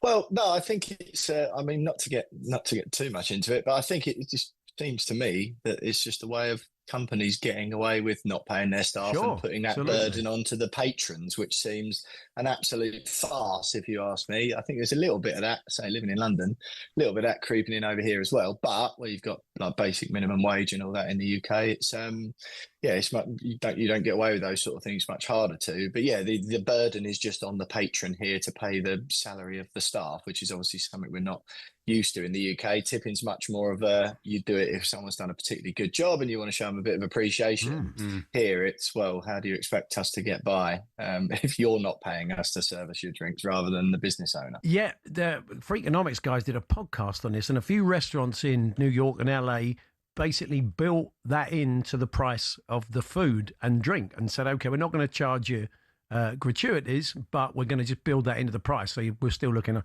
people didn't like it. They felt they were being overcharged. It's nuts, isn't it? I suppose, look, it's always been the case in the States, isn't it? So. Yeah, I'll be honest, gents. I think even if they added a bit of gratuities in or took some out over here, I'm being overcharged, whatever happens. I don't know where it's going or to who, but I am being overcharged for stuff. Scotland, that was a good result. I mean, but it was interesting. I saw Tim Vickery post afterwards that he said that would have been a blow to Bolivia. They didn't do too bad in qualifying. They're a young, up-and-coming team. And he said that would have been a blow to their ego because to be 4-0 down at half-time. I mean, what did you make at Scotland, their performance? I'll be honest. I thought they were in second gear, and it's not to be disparaging to them here at all. You only beat what's in front of you, and that's exactly what they did. Obviously, England getting quite a lot of grief. But New Zealand will be a levels apart from Bolivia. I don't know quite as much anymore how much home advantage plays into Bolivia's hands in qualifying, because they always used to play at about 48,000 feet above sea level, didn't they? It is an advantage. Yeah, I think I'm not sure if they had to move stadium to one slightly lower down, but like you say, still an advantage. That tends to be where they get most of their points. Obviously, this I don't know the exact level above sea level we were at the Red Bulls Arena, but Scotland streets ahead. They just look like a team of high level elite professional players against a team, particularly the goalkeeper. Who it was one of them. It was like, okay, fair enough, this is a training session, you can only beat what's in front of you. That's what they did. But I don't think there was too much of them being tested, really. I think it was just some minutes in the legs and just to have a little bit more of a competitive game than they would perhaps between themselves. I read your piece at the weekend in the aftermath of David Sullivan stepping down. It was obviously, for obvious reasons, purely based on his performance as a chairman, a custodian of your club. You got stuck into him. It was pretty two-footed. I'm sure that's the feeling of an awful lot of West Ham fans. Good riddance was your sign-off. Yeah, if I'm honest, Paul, like I say, you got stuck in. You're writing it in a national newspaper, so the words I have to use are exceedingly tame compared to, friends of mine, the large amount of West Ham fans I know and talk to and have done over the last 3 decades or whatever since I've been supporting them. And my view is that just objectively, David Sullivan was bad at running a football club. He happened to be a billionaire, who owned the football club, that does not make you good. Whether you're Sullivan or anyone else, being a billionaire doesn't make you a good director of football or a good sporting director, or it doesn't give you the skills to run a football club well. Lots of fans don't necessarily understand that. And I think all you have to do is just objectively look at the evidence of his time at West Ham. And my view always has been, I still get grief for it now, is that the one period of sustained success, because we had a couple of flash in the pan campaigns, sustained success was under David Moyes. And that was largely down to his recruitment, his tactics, which a lot of fans didn't like. I accept that. But if I was Sullivan at the end of the Moyes era, knowing how many of my own cracks that he was papering over, I would have stood up to a few of the fans and given him another deal and backed him again. Because while David Moyes was in charge, the heat on Sullivan was as low as ever. But I go and have been going, as you guys know, week in, week out for most of my life to West Ham. I've been there for the entirety of the Sullivan era. And yeah, all the other stuff aside, which will may or may not come out in due course, just objectively, as his abilities at running a football club were awful. And part of it as well, and as it should be, it will always be his legacy, that we're now playing at London Stadium compared to Upton Park, and what the damage that has done to the sort of fabric of what it is to be West Ham, or what it's always been for me and so many others to be West Ham. That's irreparably damaged by that decision. And that stadium next season on a freezing cold Tuesday night in November against insert lowly supported Championship team here is going to be an absolute fusk. It's going to be a disgrace compared to what I knew growing up on, and so many tens of thousands of other fans did. So, I'm not going to hold back, but it's also objective. It's just objective based on the facts. Yeah. Well said. We'll catch up with you soon. All the best. Thanks, guys. See you soon. Will Pugh there from the Sun out in New York. Their other problem is that Sullivan's gone, Brady's gone, Director of Football's gone. Who's going to handle? They need to trim that squad. They need to bring people in. They need to sell people. A lot of work to do over the summer, isn't there? A lot to do there. We're going to be chatting about the greatest coaches in the history of the World Cup. Only one coach has actually won it twice. We'll be discussing that with Jeff Brown and John Reeves, who've written a new book, Architects of Glory. That's coming up very shortly.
He's the sort of player, Andy, that you can't really look at age, because he could play at this level for another 4 or 5 years at least. Do you think that long? Yeah, I do. 31. You think he could be playing? Doesn't rely on his pace. No, he doesn't. But it's very rare you get great players. Can even look at Mo Salah, right? Last season before last was.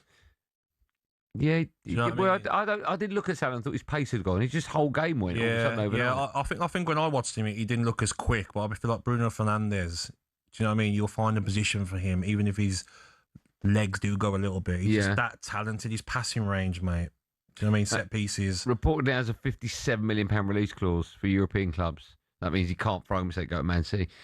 Should the likes of Real Madrid be all over that? Is that a bargain? I would. If I'm Bayern Munich, Real Madrid, any club, maybe not PSG, that they've got a very good midfield. But if I'm Manchester United, I'm saying not a chance. 60 million, 70 million, I'll say no. I feel like he's that good to what Manchester United have done in the last season we just had, and going forward, who are you going to buy to replace him? Yeah. Well, my view earlier on was get the 57, put 43 to it, and go out and get Elliot Anderson. And then you're starting again because he's a young kid. Of course, yeah. But Elliot Anderson, Bruno Fernandes, two different players. Yeah, no, I know that. Do you know what I mean? You need to get Elliot Anderson as well as keeping Bruno Fernandes. And how much money will it cost you if you sold Bruno Fernandes? You might get 57 million, but maybe you miss out on Champions League Yes, next good season. point. Yeah. So This was just to remind you. This was Bruno's quote last November. He said, "From the club side, I felt a bit of if you go, it's not really that bad for us. More than hurting, it makes me sad because I'm a player. They have nothing to criticise me for." The fact that Omar Barada. A top cardiologist has told talkSPORT it's not yet clear whether or not Christian Eriksen should now retire. That's following his second on-field collapse of his career yesterday. Historically, doctors were very keen on telling patients what to do, whereas I think now there's been a change in autonomy, and quite rightly so, to take into account the number of factors, including the patient wishes, including his cardiac status, including the choices of those around them.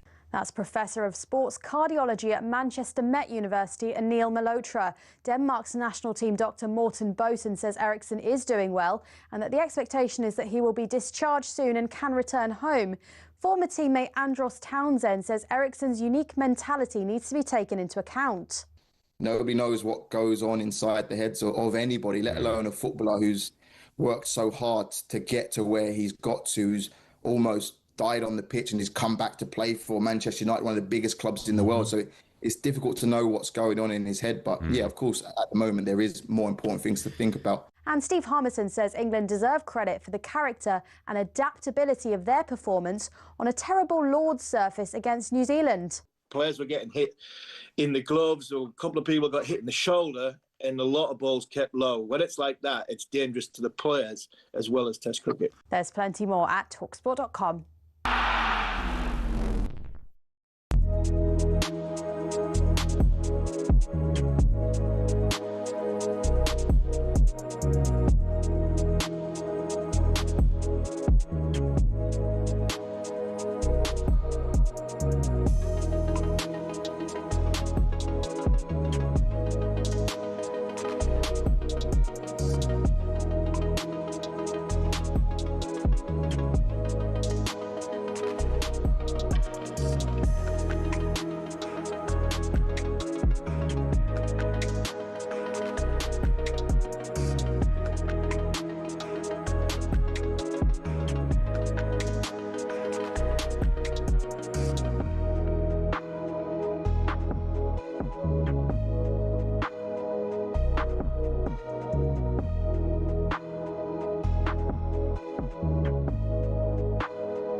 Get ready to get the ultimate football fan winning feeling with talkSPORT Win.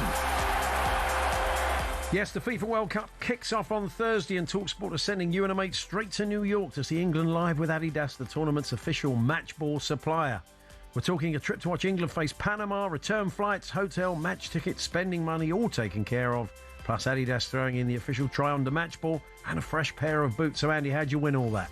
For your chance to win, head to talksportwin.com or text WIN to 83338. Text online entries cost £2.50 plus your standard network rate, or call 0343 418 7260. Entries must be in by 4 p.m. this Friday. That's when you'll need to answer your phone if it rings. 18 plus, UK residents only. This is a TalkSPORT promotion. Full T's and C's at talksportwin.com. For your chance to win, text WIN to 83338 right now. We were chatting to John Barnes a little bit earlier on about Thomas Tuchel and being your own man, or standing or falling on your own decisions, not pandering to the mob. And a new book, Architects of Glory, the greatest coaches in the history of the World Cup, I suppose, is a testament to those people that did just that and, stuck to their principles and came out on top. Joining us now to chat about it are the authors Jeff Brown and John Reeves. Good afternoon, guys. Hello, guys. How are you? Yeah, we're good. We're good, thank you. Yes. So, Jeff, are these all? Is this just the winners of the tournament that you have covered in the book? Yeah, it is. So there's I think 22 winners or so. John will correct me on that, but We wanted to do it specifically on the winners because they a lot of these managers have gone through hell and back, really, in terms of what's gone on behind the scenes, from the 1930s, from the sort of Mussolini era. Also post-war, you had Germany winning it with, almost every manager, especially the Brazilian ones, the Brazilian winners have had enormous pressure on them to win this extraordinary trophy. So we did decide to delve into quite a lot of depth onto the managers who've actually won the trophy. Yeah, because we always say, don't we, it's the England manager's under pressure, nobody else is not the same. That's not true, is it? Every manager is absolutely. And the way you're the national manager of a country, you are under pressure. And also the way, John, some of these blokes, when they use that fairly glib phrase, or you like him in that, you have him in the, you want him in the trenches alongside you. Blokes like Vittorio Bozzo was the only person to win it twice with Italy. He was shaped by the trenches, wasn't he? And in the book, you talk about how much his character and his personality and his approach was shaped by what he went through in the First World War. Yeah, absolutely. Big time. So this is just to let you know. So me and John have written on different managers. Right? So this is one manager. This is your manager, Jeff. I didn't realize. This is my manager, exactly. and he's my favourite. He was the manager I was most passionate to write about because in Italy itself, he hasn't really gone down very well in history. And part of the reason for that is because of, he was managing under Mussolini and, Mussolini, there was suspicions of bribery of certain referees when it was held in Italy in 1934. But he won it anyway, Vittorio Pozzo. And as you say, prior to that, it's an extraordinary story about him fighting in the trenches in the Alps for Italy, for the Allies. And you had the Austrians above him chucking grenades down at him, down at them. And he was leading his team of warriors, if you like. And he did this for about 2 or 3 years. And he survived, albeit he was deeply traumatized, but didn't let that affect him. And he ended up managing Italy for 19 years, won 2 World Cups, won an Olympic title. It's an extraordinary story of Vittorio Pozzo, and he's the only manager, of course, who's won the World Cup twice. Yeah. Lots of others have tried and failed. They've won it once, but they've tried to win it twice and they haven't quite managed it. We've got 2 in this World Cup who are going to try again, Didier Deschamps and Scaloni for France and Argentina, respectively. Let's see what happens. Yeah, John, were there any common threads running through these coaches? Clues as to why they'd all been successful? Yeah, there was quite a few, and I think a lot of it was around disciplinarians, but also men that wanted to do it in their own way, didn't listen to the outside noise, the popular opinions, different managers that were going against perhaps media and supporters' wishes. Resonates a bit with perhaps where we are now with England, but certainly managers, Italian World Cup winners like Enzo Bearzot, players that weren't necessarily in form but stuck to them, had that loyalty and created that real siege mentality. And a lot of them, it sounds obvious to say, but their preparations before major tournaments, even back as far as the 30s, and with Brazil when they won it in 58 under Faiola, he helped the team, the players acclimatized to playing in European conditions before the tournament, and really created that siege mentality that helped them become winners. And I think it's about a lot of them created that harmony sort of on the pitch, obviously the tactical side of things and getting players to believe in a certain way of playing, but also off the pitch as well, and creating that real unity of a squad. Got a question for both of you. Maybe I'll start with you then, Jeff. Who do you think, in your eyes, and we'll ask John in a minute, pound for pound, is the greatest World Cup manager? Taking in, if we're playing top trumps, pressure at home maybe from media, pressure at home politically, didn't have the strongest squad in the tournament, but made the very best of it and got all the way and won the tournament. That's a really good question. There's so many different criteria, I suppose. I think Mario Zagallo has to be in there, really, because, he won as a player in 58 and 62. He won as a manager, one of the greatest ever winning teams in 1970. He won it as an assistant manager in 1994 with Carlos Alberto Pereira. Pereira himself has to be considered one of the greats for the simple reason that he not only did it with Brazil, but he also got teams to these tournaments, teams like the UAE, Saudi Arabia. He 6 times with 6 different teams. He arrived at the World Cup Finals tournament, so he has to be considered. I think also Vittorio Pozzo has to be considered just because he's won it twice under immensely difficult circumstances. And if you're to push me on an absolute favourite, I think it's got to be Maria Zagallo, really. Okay. And what about you? Yeah, I'd probably be very inclined to agree with Jeff on Zagallo, but I suppose another offering for me would be Vicente Del Bosque of Spain. Obviously, he had a fantastic squad of players, and probably they were going to the tournament as favourites in many ways, but Spain hadn't achieved that before, and he brought those sort of warring factions of Barcelona and Real Madrid players together into that cohesive unit. Obviously, it helped. He had a fantastic set of players, but to also go to South Africa and win it as well. Not many European teams win it away from Europe. So yeah, and the style of football in which they played, which they won it, which was sort of lit up an otherwise probably forgettable tournament in South Africa. Yeah. It is interesting looking at the list that you've done. The great players, the people who are great players and great managers. They're not that many, is it? Deschamps, Beckenbauer. It's hard to think of. I mean, say Zagallo would be in there, wouldn't he? Well, let's hope you're updating it, fellas, after the World Cup with either Thomas Tuchel or Steve Clarke. That would be my. Wow. Yeah. Fingers crossed. We wish you well with the book. Thanks for joining us. Yeah, thanks for having us. All the best. Architects of Glory, the greatest coaches in the history of the World Cup. It's by Jeff Brown and John Reeves, and it's published by Sona Books, and it is out now. Now, somebody popping in to see us once again, who had great success with a play, Why I Stuck a Flare Up My Bum for England. And I say I've had to What a title. He's taking it to New York. What will the Americans make of it? The writer and performer of the play, and I think you can probably remember the incident from the Euros, not English football's finest hour among the fans.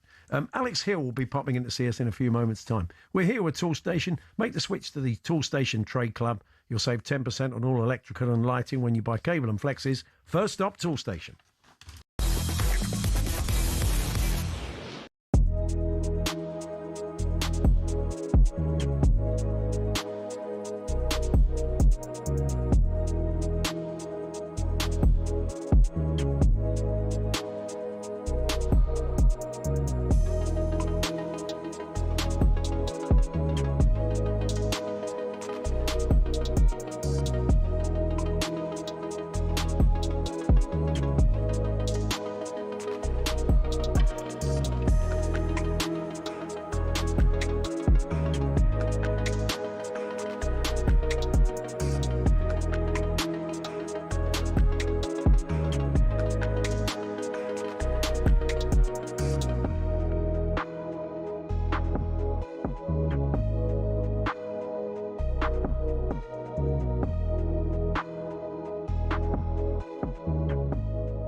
I think you also have got to give so much credit to Elliot Anderson, because it's almost like, I still feel it's almost like you could play a Rice at 6, you could play a Bellingham at 8, and then a Morgan Rogers at 10, or Cole Palmer. But because Elliot Anderson has done so well for club and country, now he's nailed that spot. Yeah, Declan Rice is just £100 million snip, and then so then now you're talking about Jude Bellingham, either Jude Bellingham or Morgan Rogers. Now, what I would say is, if we are to win the World Cup, I think 2 players, maybe 3, because I chuck in Jordan Pickford as well, have to be absolutely superb. So Pickford, Harry Kane, and Jude Bellingham. I think Jude Bellingham is truly world class. But the way that the group has gone, and the way that Thomas Tuchel has enjoyed the way that Morgan Rogers has played, I would have no problem at all if Jude Bellingham was on the bench in the first game against Croatia and Morgan Rogers plays in that one. Now, you can argue, and I understand, and people will be arguing, well, in the last couple of months, perhaps Morgan Rogers' form fell off a little bit. In the game against New Zealand, Jude Bellingham's performance in the second half was perhaps better than Morgan Rogers in the first half. But again, I'm not reading anything into the performance in that particular game. I think Thomas Tuchel knows his 11. I don't know what it is, and I'm fascinated to know whether that's one spot for me. The another one is on the left, and another one is who's going to partner Mark Guehi. I think the rest we can pretty much pick. But in terms of Jude Bellingham, again, he's had a stop-start season at Real Madrid because of injury. But this kid, and he's still a kid, has gone to the big... Get ready to get the ultimate football fan winning feeling with talkSPORT Win. Because this summer, you and a mate could be jetting off to watch England versus Panama in New Jersey live at the FIFA World Cup 2026 with Adidas, including tickets, flights, accommodation and more. Go to talksport.com/win to enter now, and you could be soaking up the incredible atmosphere at the FIFA World Cup 2026. For the chance to win every football fan's trip of a lifetime, enter now at talksport.com/win.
Hawksbee Jacobs here on talkSPORT. One of our producers here, Ian Morris, has brought a Vuvuzela in. Very nice, wasn't it? He had one at home. He's heard us talking about it the first hour. And, well, I'll give you a tune later on. So I said there's only one tune you can play on it. But anyway, more importantly, Alex Hill has come in to see us again. Don't touch that duck. He's the, yeah. Oh, yeah, I'll be playing the Vuvuzela. I'll be songs from the shows.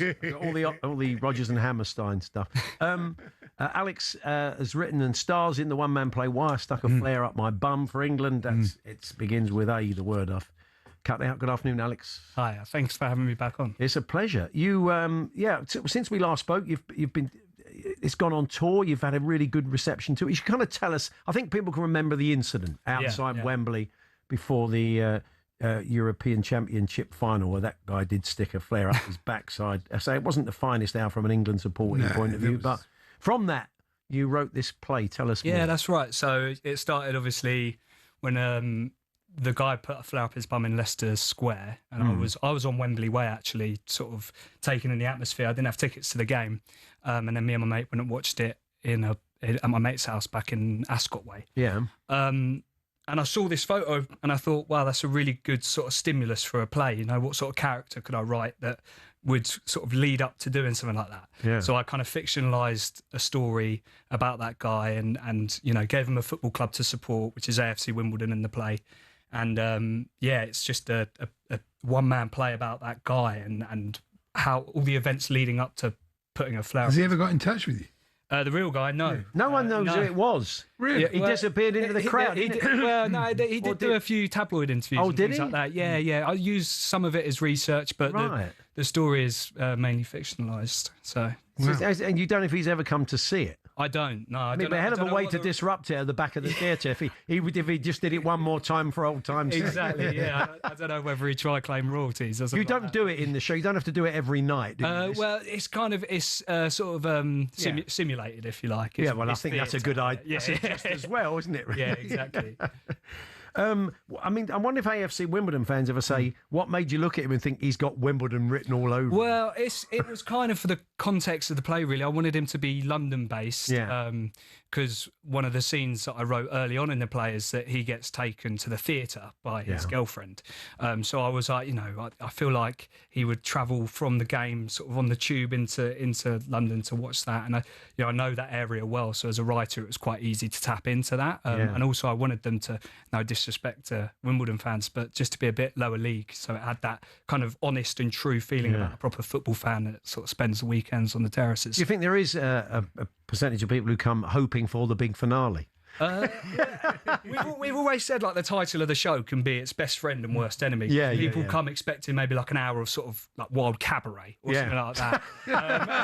It's just not. It's you know, it's one of a number of sort of weird feats you do with your body. Exactly. Yeah. It's but when people get in there, I think they're quite surprised at the, you know, kind of the honesty and you know, truth that we've tried to put behind the story, rather than just kind of making it an hour of crazy material. And Chris Kamara and Ben Shepherd, their voices are involved. How does that work? That's great. They just really kindly agreed to do it just before our Edinburgh Fringe run last year.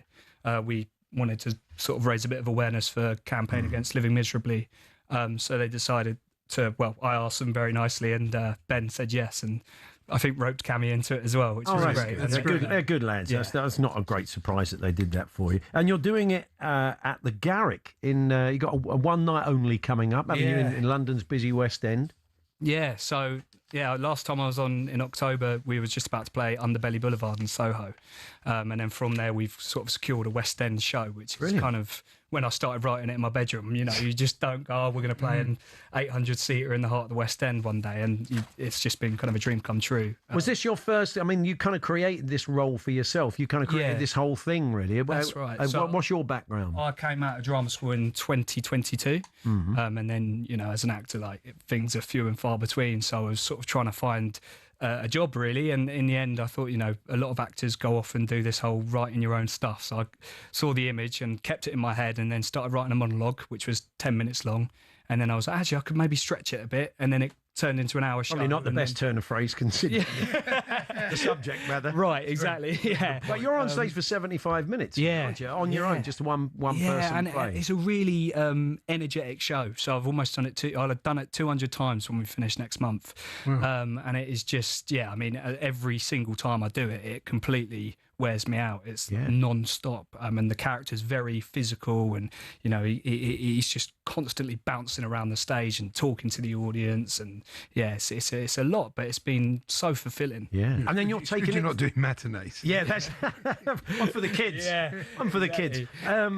But you're off to New York as well to do some shows there in July, is that right? Yeah, so we've got a 2-week run for the last 2 weeks of the World Cup, so that's really exciting. I wonder what they'll make of it. I mean, people that won't know that, they'll think somebody actually did that for real. If England get to the final, I'll sponsor you to do it outside the stadium. We've got this, our backdrop is this big 5x5 metre flag, all made up of single England flags. And we finish the show in New York Saturday the 18th, and then the World Cup finals on the 19th. And I'm wondering whether we could just donate that as a TIFO if we got to the final. It's brilliant. And so you'll be able to watch the final there. I've actually booked my flight home on the Sunday morning, but if anyone had a ticket for me out there and we were in the final, I might just stick around. Otherwise, you're going to be on the plane not knowing what's happening. And the show doesn't make enough money for me to get a ticket. So. Well, it's great. It's great that something you kind of created from absolutely nothing and got yourself work out of as an actor. Has it opened doors? You're working on other stuff now? So I'm doing another show now at the Edinburgh Fringe called The Jolly Fisherman, which was basically just because the writer from that saw me in this. So it's those kind of things that you just sort And what's that about? That is about a real pub in Barking, actually. It's a two-hander play, and a real pub based on real events that got recently turned into a mosque. So it's quite a political kind of conflict play, and really exciting. The script is really great, so that's on at the Fringe this year. Okay. You're a Brentford fan as well, regular at Brentford. Are you feeling, as I said, there's good season. Few of your boys good there? Season, it was a good season. I mean, in terms of where we were last year and what everyone thought we'd do this season, it was great. I mean, I was at Anfield on the last day, and it was so gutting not to just, Dango Ouattara had a header at the front post, free header basically, and if he scores that, we're in Europa League. 6 draws out the last 7. Yeah, we just didn't have that kind of last bit of mileage to get through. But regardless, I mean, he's done a great job, Keith Andrews, and we're very happy. And we've got players like Henderson, of course, off to the World Cup, and Igor Thiago. He's been good for you, Henderson. He has been, yeah. He's particularly in the first half of the season, he really commanded commanded the pitch and just basically came in and was a real leader for us when we lost Norgard and other players, like Wemo as well. Yeah. So where can people get their tickets for the Garrick? So they can go to the NIMAX Theatres website, which I believe is www.nimaxtheatres.com or thegarricktheatre.com. Okay. And that's this Sunday? That's Sunday the 21st. Sunday the 21st. Which is Father's Day.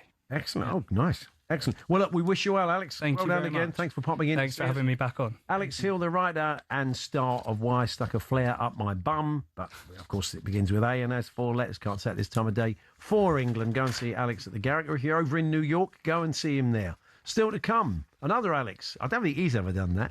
Well, actually, at the Christmas party. That's right. Yeah. He almost certainly has. He did. Alex Crook will join us. We'll look at some of the transfer stories of the day. Rory O'Neill is the general manager of Biddy Mulligan's in Edinburgh, and they're getting right behind the Ivory Coast, the Irish pub, and he'll be telling us why. And talking of the Irish, Jarlath Reagan joins us, Liverpool fan and comedian. Always good to chat to him. That's all coming up in the next hour of the show.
Remember what happened at the Euros? Yes. And then we saw the scenes last night. And it was quite harrowing. It's awful to ever see anything like that.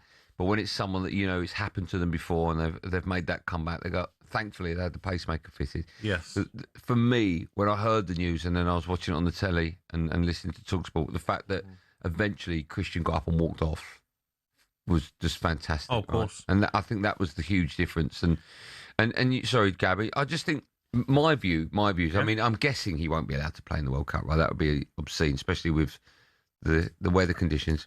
I just think sometimes in life you get a little warning, and it's like, I don't know what you believe in, what faith, if you believe in faith or not, but I'm looking at that and I'm thinking, okay, you've had that little bit of fun in the sun, right? And this is a warning. Your family, your kids, and your health are more important than anything else on the planet. And maybe now it's time for Christian just to stop, is my view. I agree that there's more to life than football. Yeah. I mean, he obviously loves football, fantastic player, but he's had a great career as well. He's in his 30s now. He shouldn't really be putting his body through this anymore. But it'd be interesting to find out, Andy, from like an expert, that would he be okay if he wasn't playing football? Could it still happen? Do you know, is it because obviously his heart rate's getting so high playing football? Is that what's bringing it on? It'd be interesting to know the details. Yeah. Because it can happen when he's sitting at home. Yeah. Same chance. What the worry would be that if they had qualified for the World Cup, would he even be contemplating being at...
afternoon. It's Paul Hawksbee and Andy Jacobs here on talkSPORT. Live Vuvuzela playing, we can promise you, in the last hour. That's definitely a reason to turn off. I shouldn't have said that. Yeah, we're up to Edinburgh, the pub that getting right behind the Ivory Coast, the Irish pub. There we'll be finding out more about that. And Alex Crook joins us to look at some of the big transfer stories of the day. Elliot Anderson for City seems to be gathering a bit of a pace, unfortunately for Forest fans. So that and other stories of the day we'll be covering as well. But we had a slightly truncated test match, unfortunately, partly the weather, quite a lot of it the pitch. The MCC issued a statement saying that it wasn't up to scratch and some of the reasons why. We're going to discuss that in a few moments' time with the MCC chairman, Mark Nicholas. Before that, though, let's hear from Ben Stokes. He was asked about the pitch, of course, after the test concluded. You know, it's tough for groundsmen. You know, they're not actively going out there and producing wickets that are tricky, and 16 wickets are falling on the day, so it's tough. But I guess I get asked all the time about what needs to happen, saving Test cricket, this, that, and the other. But when you see, extreme conditions like that, that's not going to help the game in the future, I don't think. But we won the game. We had to come up with a way as a team to do that, and we did it. Good afternoon, Mark. Hi, boys. You're still going. Love it. We're still getting away with it, Mark. We're all still here. That's it, somehow. So, yeah, I mean, look, not an easy weekend for Lords and the MCC. They did issue a statement and talked about the unusually hot and dry weather during May, followed by wetter conditions, and the lead up to the match presented a number of challenges in preparing the pitch. Do you have sympathy? Very much so, yeah. I mean, preparing cricket pitches is difficult, and the unknown is always ahead of you. 50 years I've been either playing or writing or commentating, and the amount of time I've seen pundits get the pitches right would be less than 50%. It is a challenge. I think the surprise for us was that the pitch was quite firm running into the game. We had all that hot weather. And then, of course, having to cover it because of the sudden cold snap and the heavy rain probably meant that it sweated a bit under the covers. And having been watered because of the very hot weather, they then couldn't expose it to the hot weather because the rain came. So I think it was a very tough challenge for our team. And I have some sympathy with them. They're embarrassed by it, and it's obviously received an awful lot of publicity. But I think we now kind of have to just look forward. MCC invests significantly each year in the preparation of our pitches, particularly the 5 television pitches, as they're called, that stage international matches, or the 100 final, for example.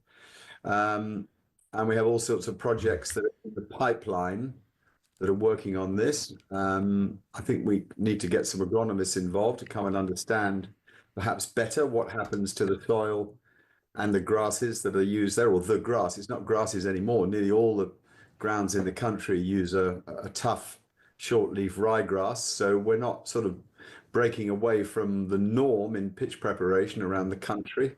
We use one of the loams that most other people use. I mean, it's very difficult to put one's finger on this, to be honest. So yes, the answer to your question, long answer, but I do have sympathy with them. Yeah, I mean, the Lord's pitches, though, over the years, the last few years, have behaved in quite an odd way, but it's often made for a good game. Often it becomes almost a one-innings game because the first innings favoured the bowlers so much. So you sort of, when it first started happening, I thought, well, that's what will happen here, but it didn't, which is unusual for Lords, I think.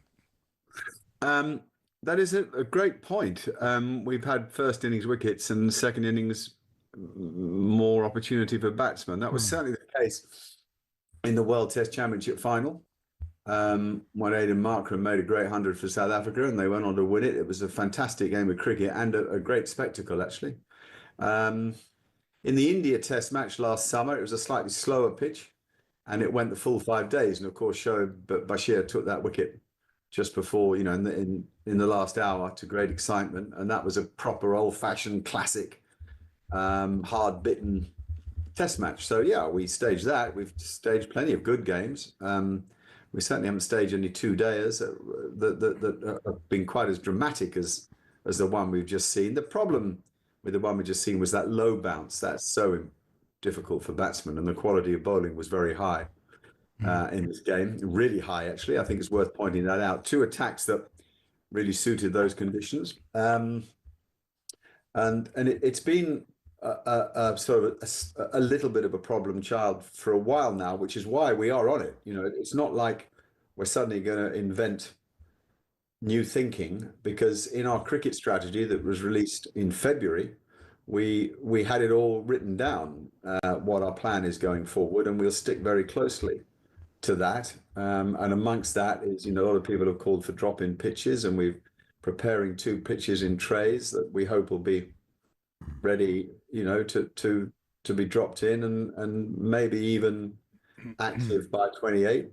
And we've got thoughts about potentially digging a pitch up and laying a new one. And it's difficult if you've only got 5 television pitches. To dig one up, it from go to woe really takes 3 years. So none of this stuff happens overnight. So there's a lot for us to think through. We get the criticism and don't in any way disagree with it. We put our hands up. It's annoying because, of course, MCC does so many other stuff that's good for the game. Yeah, of course. And it's annoying to have this process. I'm happy that England won, but obviously we're not happy with the pitch on which they won. Finally, Mark, let's have a game of Mark Nicholas. You are the selector. You mentioned the bowlers did well. Our bowling attack did well. Jofra Archer wasn't there. He was finishing up at the IPL and took a bit of heat from amongst others. David Gower on this show for it. So does he walk straight back in or not? Jofra walked straight back in. Well, Jofra was was our best seamer in Australia, both in terms of strike rate and containment. You would think he's in our front line. These 3 did exceptionally well. I don't know about his fitness. I'm not really in a position to comment. I think that they want to have him in the side if they can. If you've got that extra pace and bounce that he gets from just back of the length, particularly, you want to use it. But I don't think he's a shoo-in. I mean, the 3 of them did exceptionally well, didn't they? Absolutely. Absolutely. Well, Mark, always a pleasure. Thanks for joining us. Much. We'll catch up with you soon. Okay, thanks, guys. Mark Nicholas there, the MCC chairman, reflecting on that pitch and more. Does he get back in for you, or would you keep it the same, Andy? You've got to keep it the same. You can't drop somebody who's played well. That's Archer's bad luck. There'll be a chance for him to come in, but you can't just walk. It would be completely unfair. Imagine if you were, Atkinson or something, you'd be really upset. Yeah. No, is the answer. Short answer to that. So, a bit of boxing here. DAZN Saturday Fight Night doubleheader this weekend, live from Manchester. Beauty versus the Beast. Eddie Hall, been a guest in the studios here over the years, versus Tommy Fury. Heavyweight showdown. There's a £100 weight difference. Then later that evening, pound for pound star Jesse Bam Rodriguez returns to Arizona, aiming to make history by becoming a 3-weight world champion. You can join DAZN Ultimate, get 12 plus pay-per-views a year, including Fury versus Hall this weekend at no extra cost. We're going to have a chat with a comedian, Liverpool fan, Jarlath Regan, in a few moments' time. We're here, of course, with our good friends at Tool Station. Grab what you need, get on site, get it done. First stop, Tool Station. Boxing update on talkSPORT with DAZN, the global home of boxing. Sign up now at dazn.com/boxing.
lot actually has been made of Jude Bellingham and his role in this World Cup. Many thought Thomas Tuchel would give him the captain's armband in the second half, and that meant he's back in favour. However, he's actually facing a fight to make the starting 11.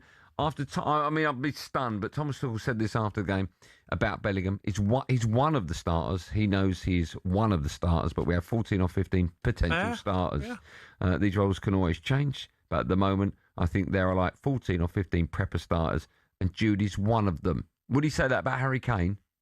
Yeah, but I think he's right, though. Everyone's looking for a story here. Bellingham's not going to start. So what? Bellingham has got experience. Already played in 3 tournaments. This is his 4th tournament. 3 goals, 2 assists in major tournaments. He's got the experience. But if he doesn't start, so what? It's not a big deal. Morgan Rogers has been in outstanding form for Aston Villa.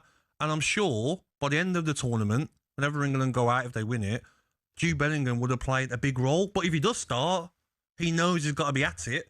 Because you've got someone like Rodgers and Eze who are there to try and take your spot. You say it's not a big deal, and I agree, it's not a big deal. Not for me. But you want your best player starting, and I would say Jude Bellingham's better than Morgan Rogers. Of course, yeah. What happened there? Different players for me. I like Jude Bellingham, but I love the way Morgan Rogers. He's running better. If you're going to pick 1 in out of 10, who are you picking? I can't call it. Why? I think they both offer something different. In certain games, you'd have Bellingham. In certain games, you'd have Rodgers. But Bellingham could start against Croatia, and what if he's quiet? Yeah. Rodgers comes on, plays out of his skin, and has a good performance. Starts the next game. It's a nice problem to have, right? Yeah, exactly. But what I like about Thomas Tuchel is the fact that, and you've got to keep footballers on their feet. You can't. On your toes. In theory, no one's guaranteed. Yeah. If you asked him about Pickford, he'd probably say the same. Although. Get ready to get the ultimate football fan winning feeling with talkSPORT Win. Because this summer, you and a mate could be jetting off to watch England versus Panama in New Jersey live at the FIFA World Cup 2026 with Adidas, including tickets, flights, accommodation and more. Go to talksport.com/win to enter now, and you could be soaking up the incredible atmosphere at the FIFA World Cup 2026. For the chance to win every football fan's trip of a lifetime, enter now at talksport.com/win.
Hawksbee and Jacobs here on talkSPORT, 4 o'clock. Rory Jennings and Darren Bent will be bringing you Drive, and it's a special kick-off show, big England preview show. Adrian Durham, Stuart Pearce, Jim Proudfoot live from Orlando.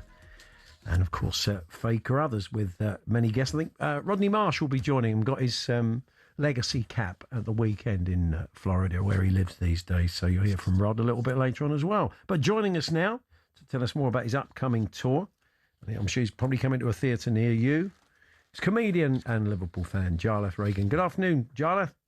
Great to talk to you, boys. It's been a while, we're saying. We used to see a fair bit more of you when you lived here, but we see slightly less of you in the studio now. You're back home, but no regrets. You're happy move. It's been a good few years now, hasn't it? Yeah, I mean, I moved back 4 years ago, and I remember all those great times coming into you guys, going to Cheltenham with you. It was great days, but yeah, home is home. Yeah. So I was delighted to go back to Ireland. But interestingly, I'm more an Irishman abroad now than ever before. I'm touring all over the world with these new stand-up shows. Yeah. So getting to see a lot of England in 2027. I love the title of the show, Crackpot, but spelled C-R. Spelled as in, yes, C-R-A-I-C. Yeah, I mean, this is it. It's an escape show. I mean, this is what we want, right? We've got to laugh in the midst of all of this. So really, I don't. I expect the question when I come on a show like yours to be, "What's it about?" It's about laughing, isn't it, boys? We've got to find humor in this chaos. So really, I promise people, 90 minutes, laugh your head off, forget about everything, come and just turn off that phone and just be away from it all. I mean, there's nothing like that kind of laughter, is there? It's a weird kind of nourishment that I hope to provide. How do you feel about that word in the mouth of anybody but Irish people? Because it has got a life, what's the crack? Good crack, great crack, blah blah blah. It just is it fingers down the blackboard, Jarlath?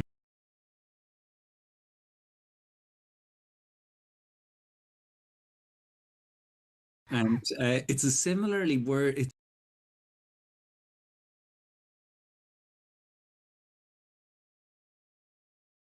hand in hand. And it's wonderful just to hear people saying it, and for it to it's proof of Irish people's success abroad. This time of the afternoon I prefer crack. Yes, it may be a bit. That's very true. Better, really. You are playing the Palladium, stepping in the shoes of all the greats, including Brucey, who there retains a little bit of Brucey backstage or at the side of the stage, isn't there?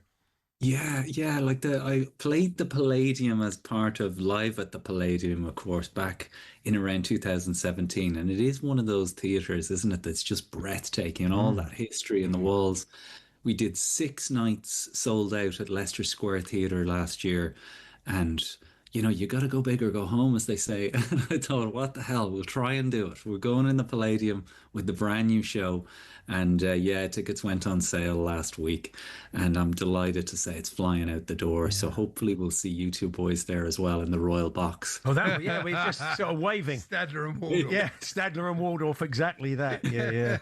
You do a lot online as well. You do a lot of viral clips, and that has been very good. Given you a big global audience, you're big in the States as well, aren't you, Jarlath? Yeah, I mean, isn't it weird that for years and years comedians needed to get on TV to be seen, but now we've all got a channel, our TV station in our pocket, and that is how people are finding comedians. I'm sure you've got loads of comedians that are in your feed that the algorithms figured out, this is the kind of thing you like, and that's kind of for all the chat about the fear of AI and algorithms, people are finding the entertainment they want, and I'm delighted that people are finding me in their feed on a regular basis, and then turning that into, let's give them a go. Let's give it a night out. People are taking a chance on a comedian they only know from their phone. And I'm one of them. I'm delighted to be one of them. So I try and give a new funny reel for people every day. Just a moment in the day where you laugh your head off at your phone it's that kind of just break from it, isn't it? And that's what I'm trying to do. It's interesting because the viral stuff, those sort of quick hit gags. Your approach, if you do a show, it's like having a nice warm bath. You kind of people come along and it's a bit of an experience. But it's a different discipline, isn't it? When you're trying to get 10, 15 seconds and get a hit and get a laugh and get some exposure. 100%. It is a completely different thing in that you're trying to put it down this tiny little funnel that you're trying to get your funny to go through that tiny gap, that 3 seconds when people find your face in front of them. I'm sure you find the same thing when you're trying to cut up little clips of your show, that it's still entertainment, but it's just in a kind of an atomic form. But when people come to my show, I'm more of a storyteller in the kind of traditional style of, I guess, Billy Connolly would be the master of what I do. And so when they come to the show, they get the stories, and the bits that appear online are tidbits, kind of little, I would say like a sushi train, a tiny little bite-sized portion of what I do. They keep cutting me out of our clips. They cut you out of our clip, though. They don't, do they? No, I don't think so. You pop up now and again to frighten the kids. It's true. So tickets are on sale for Crackpot now. Tickets at jigser.com. Yes, jigser.com. You can catch Jarlath. So you'll be playing in Ireland. You're playing all around the UK. Where are you heading? Where else are you heading off to? Oh God, yeah! Everywhere up and down the UK, including Manchester, Glasgow, Edinburgh, of course, the London Palladium. There's Birmingham Town Hall. Nice. Lots of places being added. We've kind of done the first leg, so we'll be in Berlin, Amsterdam, Boston, in America, and all over Ireland. We're obviously going to add an Australian and New Zealand leg as well. So lots and lots still to come, but they're all there. I'm delighted they're flying out the door. And by the end of this tour, Liverpool will be champions again. So all will be well in the world. How are you feeling about Iraola? It's interesting. Where John Barnes was in earlier on. I think a lot of it's that concern that you have a little bit of a bad run or a bad start, and then people are saying, "Well, what do you expect? He was the Bournemouth manager. He's got to be given time." I think you've got a good one, but I don't know how you feel about it. Yeah, lads, I am the quintessential Liverpool Football Club fan. Like, people kind of script what I'm gonna say next here. The optimism in me it can never be dampened. I am just that Liverpool fan who thinks this is it. This is the year. This is going to happen, and I've been that way since I was a little boy. I do remember having bleak times when Graham Souness was in charge and seemed to be like let run rampage through the club and kind of strip it bare of what it was. I really was delighted that they nipped it in the bud. They were like, look, this isn't working out with Slot. They're just like, let's not pretend everyone's happy here. And that took courage.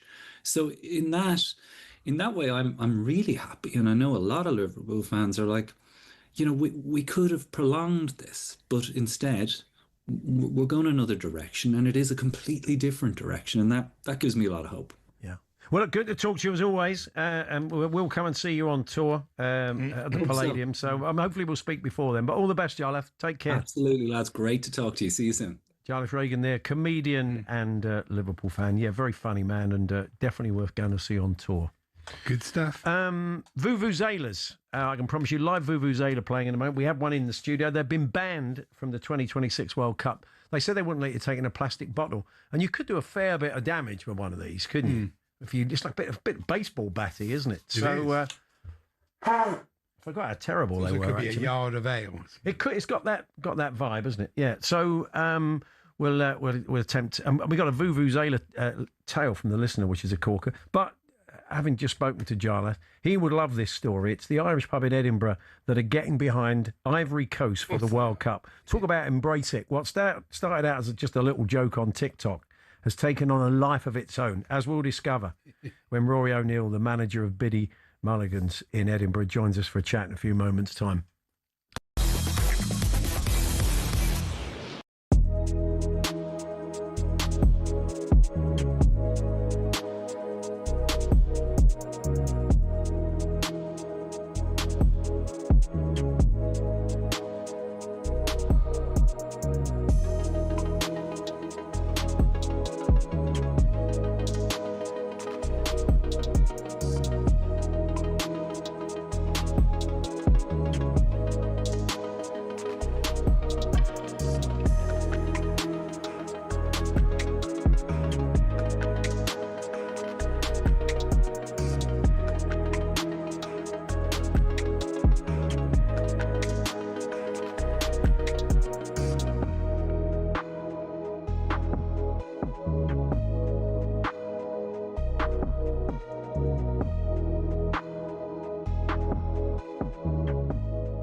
He was brought in to win the World Cup. It is all or nothing.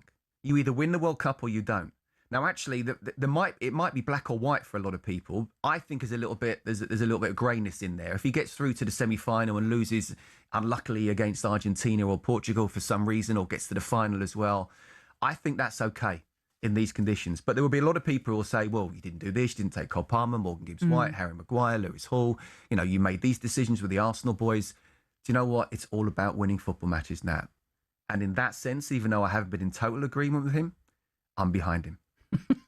Thomas Tuchel all the way for Scott Minto. Not quite. What's the minimum then? I know you said he was brought in to win the World Cup. What's the minimum that he has to achieve for you? Do you know what? So for the 2022 World Cup, I thought, you know what, we've got a real good chance here. And Hugo Lloris said if Harry Kane had stuck that penalty away, England would have beaten us, and who knows what would have happened after that. The 2024 Euros, I thought going into it, I thought we've got a great chance here, and we kind of laboured our way through to the final. Genuinely, with this competition, I've got no idea. Because we could easily get to the final, because I think we are one of the best teams, and we could evolve as the tournament goes on. But then there's half a dozen who could as well. Or we could play Mexico in Mexico City with the heat, humidity, altitude. Graham Souness once told me, he was captain of Scotland in '86. He said, your body does three things in the altitude. One, you can handle it. Two, you struggle. Three, you're absolutely gone. You can't even make a sprint. And he told me that he couldn't even make a sprint in the altitude of Mexico. So there's that in itself could be a very, very difficult game. I would say semi-finals of a World Cup. But then people turn around and say, well, that's what Gareth Southgate did. So you've got to do better than that. I think these conditions are going to be very, very difficult. That's not to say we can't win. I think that we've got more chance of winning the Euros here in 2 years' time. But then where is Harry Kane going to be in 2 years' time from...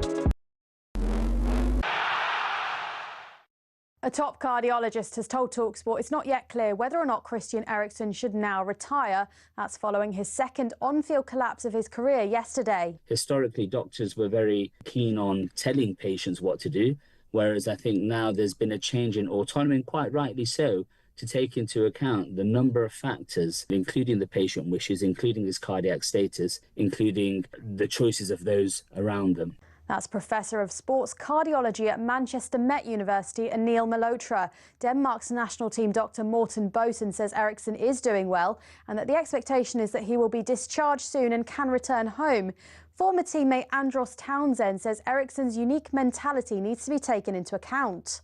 Nobody knows what goes on inside the heads of anybody, let alone a footballer who's worked so hard to get to where he's got to, who's almost died on the pitch and he's come back to play for Manchester United, one of the biggest clubs in the world. So it's difficult to know what's going on in his head. But yeah, of course, at the moment, there is more important things to think about. And Steve Harmison says England deserve credit for the character and adaptability of their performance on a terrible Lord's surface against New Zealand. Players were getting hit in the gloves, or a couple of people got hit in the shoulder, and a lot of balls kept low. When it's like that, it's dangerous to the players as well as Test cricket. There's plenty more at talksport.com.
Esther's story that Sinead was just talking about is quite weird because they're normally a really straightforward process. Anybody who's ever gone to the States on holiday knows it's pretty straightforward. You're doing about 10 minutes on the phone and pay your money, and it's on the internet. I mean, it's done, isn't it? It does seem weird what's going on suddenly. They're revoking people's...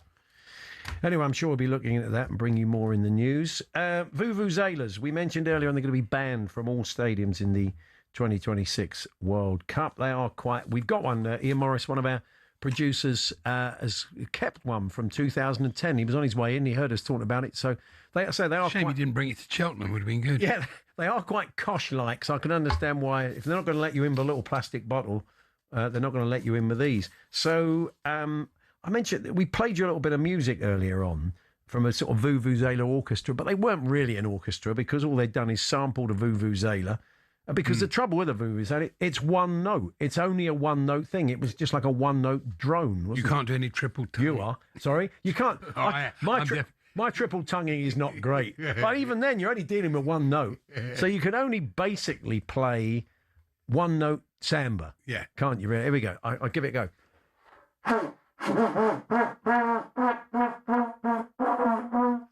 So then I could do that again, and then you'd have to have it changes key, so it would just sound the same. Fantastic, isn't I it? thought, well, anything else is just one note. But that's not how they blew them in the World Cup. No, they were drones. They would just go. That's it. But then in South Africa, you had thousands of people doing that in the stadium, and that was. They do sound like bees. Don't It does sound like a swarm of bees, and it's interesting. Everybody was just loved them for about 4 weeks of that South Africa World Cup. Then we absolutely despised them and never wanted to hear from them again. It drove me but Del Boy in Tayport says when they were being sold in all the shops over here back in 2010, I went into my local shop and the old dear behind the counter, I said to her, "Have you got any vuvuzelas?" She walked away, looked in the freezer. She said, "No, we only got Cornetto's Feast." So there we are. I play a little bit of Tina Weymouth's bass line from Psycho Killer. At that point, of course, it changes key, so a vuvuzela's no good for you. Just some of the tunes you can't play on a vuvuzela. I was fascinated by this letter from Hilary Nicholson, who wrote to the Mail on Sunday. She definitely wouldn't have liked vuvuzelas. She said, "I cannot stand football. Oh, okay. And every time she's in for a good 5 weeks, isn't she? Every time the World Cup is held, it drives me crazy. People get so obsessed with it.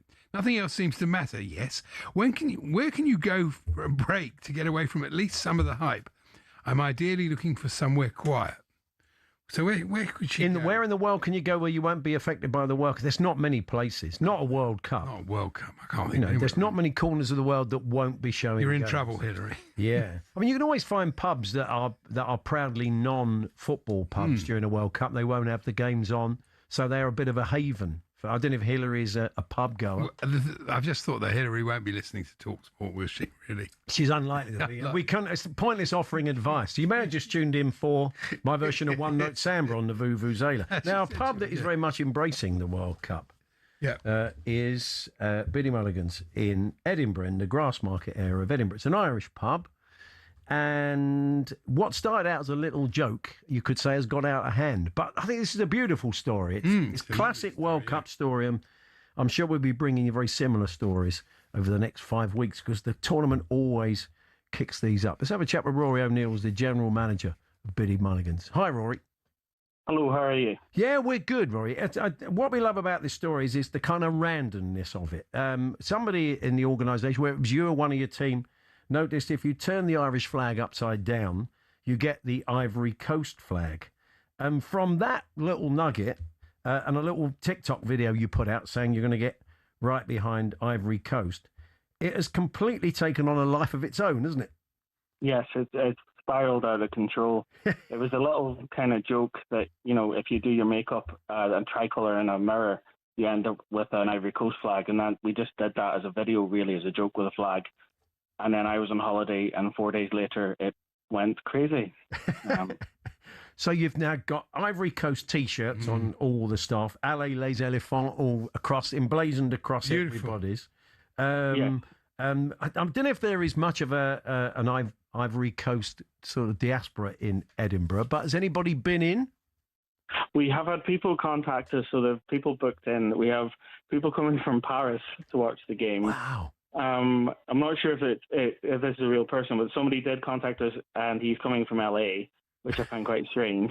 And we have people booking in for the game, so whether they're Ivory Coast or just thinking it's a fun idea to get behind a different team, we're getting there with it. So yes, we're doing Ivory Coast food, beer from Africa, and seeing where we go from there. This is the positive side of the social media, isn't it? Which is often described as a bit of a toilet wall. But in stories like this, where people see it and they see this, so you've got people now sending you in snacks. You've got a supplier going to bring you a load of Ivory Coast snacks. The African Guinness you're bringing in now, that is, you're going to have to limit that, I think, Rory, because it's about double strength on a normal Guinness, isn't it?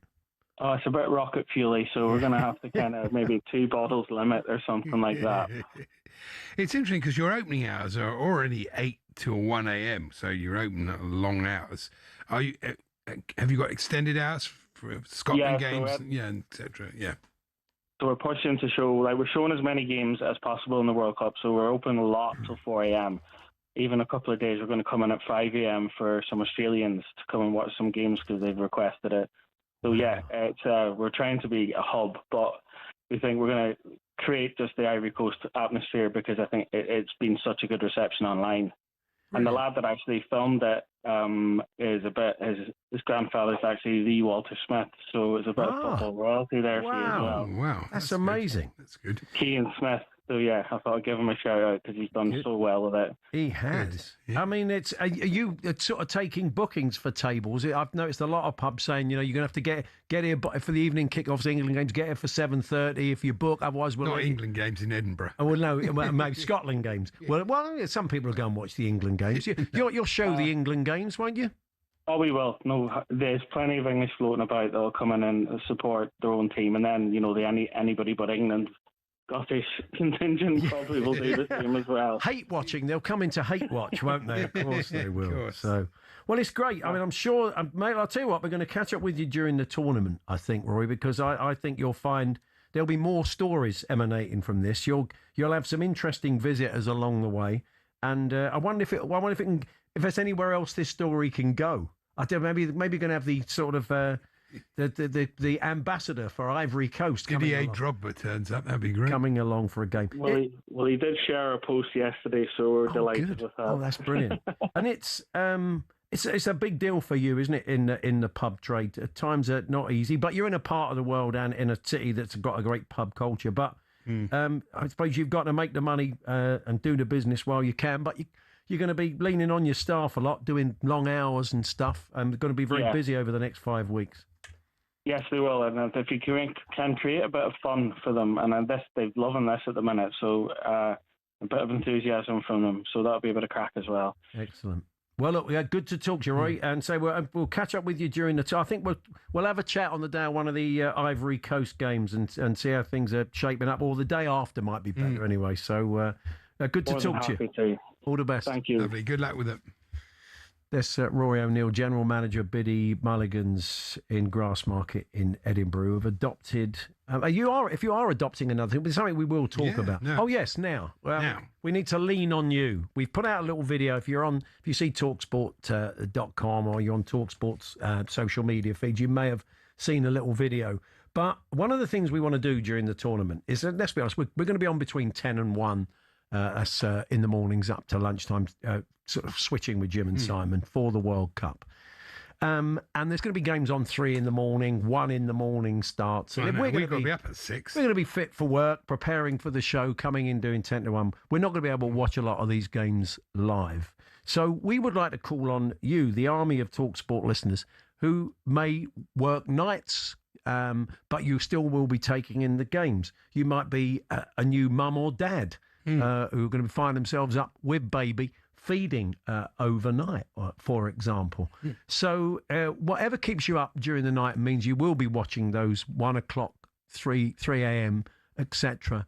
I think it's somewhat at 5 a.m. as well. I think we just mentioned the Australians. I think that's what he meant. Yeah, that's right. So that's right. He did. Yeah. So those sorts of kick-off times, which means we're going to be desperately relying on highlights. We'd like to call upon you, and we thought the best thing to call it. We couldn't think of anything better. Their old mate Ian Collins, of course, who's on Talk Radio these days, did a brilliant show back in the day on Talk Sport called Ian Collins of the Creatures of the Night. So we're looking to build an army of Creatures of the Night to help us out and send us little voice notes with their maybe some of the moments from the game as the goals go in, and we'll put together a little package of your story of the matches you watched it and some of the background as to why you were watching games at 3, 4 in the morning, whatever it is, whether it's through your work, through insomnia, or just being sort of dedicated to try and get up and watch every game of the World Cup.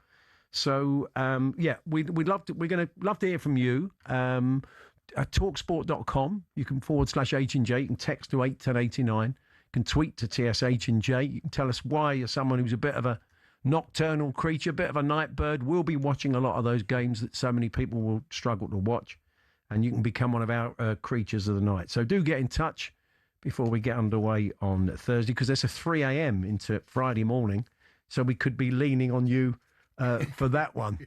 Definitely. 03717223344. It's 03717223344 if you want to get in touch and you feel you could help us out and be part of our nocturnal team for the World Cup on Hawksbee and Jacobs. We're talking transfers next. Alex Crook joins us. There's been an interesting managerial appointment with a fine Old England and Newcastle and Ipswich player. We'll touch on that as well with Crookie in a few moments' time. We're here as always with Toolstation. First stop for everything for the job from 7 a.m. Monday to Saturday. Start strong, start it right. First stop Toolstation.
You've played a lot of football in Thailand, of course. Are you there now? Or are you in LA? I can't work out where you are. I'm in LA at the minute, but I played the last season in Thailand. Yeah. What's the humidity out there for you? How much of a sort of not an eye opener was it? But you can't really prepare for that unless you're out there, right?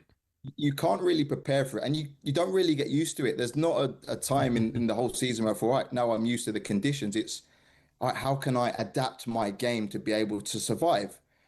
Am I going to have to time my runs? Am I going to have to dribble once and then keep it simple? Am I going to have to defensively? Am I going to have to know when and where to press? Because I can't go every time.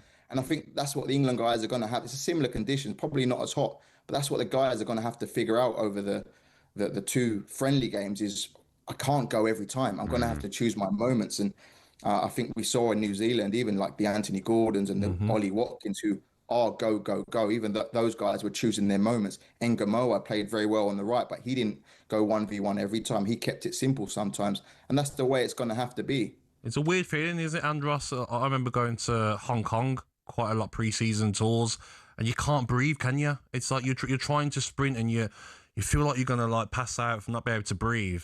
Do you think that the manager will have to make sure he's using the squad in this World Cup? You know, in those games where you're playing in those conditions, even the game, when we get to the last 16, if that's Mexico in Mexico City, he has to use a squad of players, doesn't he?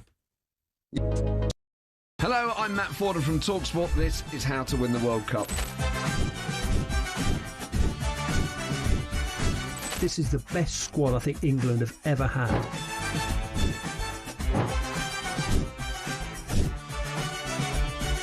He used to love America, now he doesn't. It's very sad. It was so important to succeed because of all the pressure we received. Don't jump for this one, I'm going to knock his head off. Warning, this podcast does not guarantee England will actually win anything.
Andy told us earlier on Steve Harmison made him a cup of tea at Lord's on Saturday. The stars that made you a cup of tea, we had loads. We couldn't get them all in, but worked at David Weir's house. Decent cup of tea, but his hairless cat kept attacking me. Okay. David Weir's hairless cat sounds like an Everton fanzine. Great fanzine. I was Ricky Lambert's plumber, and he makes a cracking cup of coffee, apparently. That's nice, isn't it? Just some, we didn't get through them all. Oh, this is a corker, less than subtle from this particular tradesman. I worked with Graham Lasso, and after being a bit parched, had to ask him whether his kettle was broken. Oh, dear. He got the hint. Anyway, Graham will be joining us during the World Cup. But let's turn to transfers and a couple of football stories of the day. Our chief football correspondent, Alex Crook, joins us. Hi, Crookie. Good afternoon, boys. Let's first talk about a story that's broke today. Southend Avenue manager, and it is the former England, Ipswich and Newcastle man, Kieran Dyer. Yeah, an interesting appointment. Kieran Dyer, obviously a terrific player in his own right, had a really good Premier League career, caps for England as well. He's been off embarking on a coaching journey. He's been working most recently at Chesterfield. He was at his former club Ipswich before that, and obviously now feels the time is right to become a manager in his own right. And yeah, it seems as good as anywhere to start, doesn't it? In his own words, Kieran Dyer says Southend are, quotes, the biggest club in the National League. I think a lot of Southend fans thought it was a bit harsh. They parted company with Kevin Mayer just a couple of days after he led them to FA Trophy success at Wembley, but that's the cutthroat nature of football. And I think it's great to see somebody of the calibre of Kieran Dyer want to set out on his own managerial journey and starting in the National League. It will certainly bring a bit of extra interest to Southend next season. Interesting if two of his players start having a fight. Yes, that's very true. It's very hard to preach, isn't it? Elliot Anderson is going to be a man in demand. He's a man in demand already, but if he has a good World Cup, even more so. Maybe that's why some of the clubs might like to try and tie things up beforehand, although they're running out of time. But City, it seems, are really keen to get this done. Yeah, I've been reporting for a few weeks now that the Etihad is Anderson's most likely destination. I think in a dream world, he'd be top of Manchester United's list of midfield targets, but even sources inside Old Trafford are saying they're second favourites to City. That could be down to the wages on offer. We know that Sir Jim Ratcliffe is trying to bring down the payroll at Old Trafford, so maybe he can earn a more lucrative contract at City, or he might just feel that City, even without the great Pep Guardiola, are in a stronger position to challenge for major silverware next season. Either way, I think City is still very much the direction of travel. They wanted to try and get this done at City and Anderson's camp before England kicked off in the World Cup. But what are we, just over a week away now from England playing their first game against Croatia. So time is ticking. But he has come out, hasn't he, Thomas Tuchel, publicly. He was asked about it in the press conference. Said, look, it's transfer season.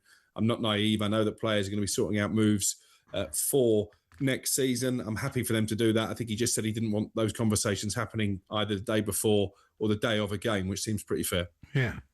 Now, Morgan Gibbs-White, Spurs tried to get it done infamously last summer. Mr. Marinakis stepped in and that didn't happen. Now, apparently, Arsenal are pushing hard. Yeah, I think it's certainly a position that Arsenal are looking at for the season ahead. Morgan Rogers, I think, is very much their top target. I've been reporting on that. I think there are three clubs, at least, who've shown an interest in Morgan Rogers. You can include Chelsea and Manchester United in that, potentially Liverpool as well. And the direction of travel does seem that he's more likely to leave Aston Villa than stay, which I know Gabby Agbonlahor has taken quite badly. But if they don't get Morgan Rogers Arsenal, then I can see why Morgan Gibbs-White would be a potential alternative. You look at his numbers for this season in terms of goal involvements, goals and assists. He is right up there. I think he was very unlucky not to be included in Thomas Tuchel's England squad, and maybe he might just feel that if he was playing for Arsenal and not, with no disrespect, Nottingham Forest, he might have had more of a chance of making that 26-man list. But I think it's going to be an interesting summer for Arsenal because they clearly want to revamp the squad again. If they are going to bring in a Morgan Rogers or a Morgan Gibbs-White, what does that mean for Eberechi Eze? But probably more particularly, what does it mean for the likes of Gabriel Martinelli and Leandro Trossard? Certainly, I'm hearing a lot of whispers that if a decent bid came in for Martinelli, then Arsenal would be willing to take it. Yeah, he seems the most likely. Trossard, I was speaking to an Arsenal friend on Saturday, and Trossard contributed a lot towards the back end of the season. I think Arteta really likes him. So, I would imagine he thinks they'll keep him. But, yeah, it'll be interesting. Go. Now, Mateus Fernandes at West Ham is, again, another player in demand. There's been a bit of talk about Arsenal there, but it seems that Now, Florentino Perez has got his presidency nailed once again. Madrid is showing an interest. PSG as well. So some huge clubs across Europe. Mateus Fernandes, probably in a lot of people's eyes, West Ham's player of the season. He was really good at Southampton before that. They're going to drive a hard bargain, West Ham. The fee that's being touted around that they're looking for is £80 million. And I think that's a little bit on the ambitious side for a club freshly relegated to the Championship. But clearly, they feel there could be a potential bidding war. And I certainly wouldn't rule out Manchester United for Mateus Fernandes either. They've got Edison pretty much done and dusted, but they need at least 2, maybe 3 midfielders. And there are a couple of connections there. Jason Wilcox signed Fernandes for Southampton. They've got Carl McCauley, who's a big part of their scouting team now. He was Graham Potter's recruitment guru at West Ham when Fernandes was brought in last summer. So I expect Fernandes to leave. I think Manchester United is a potential destination.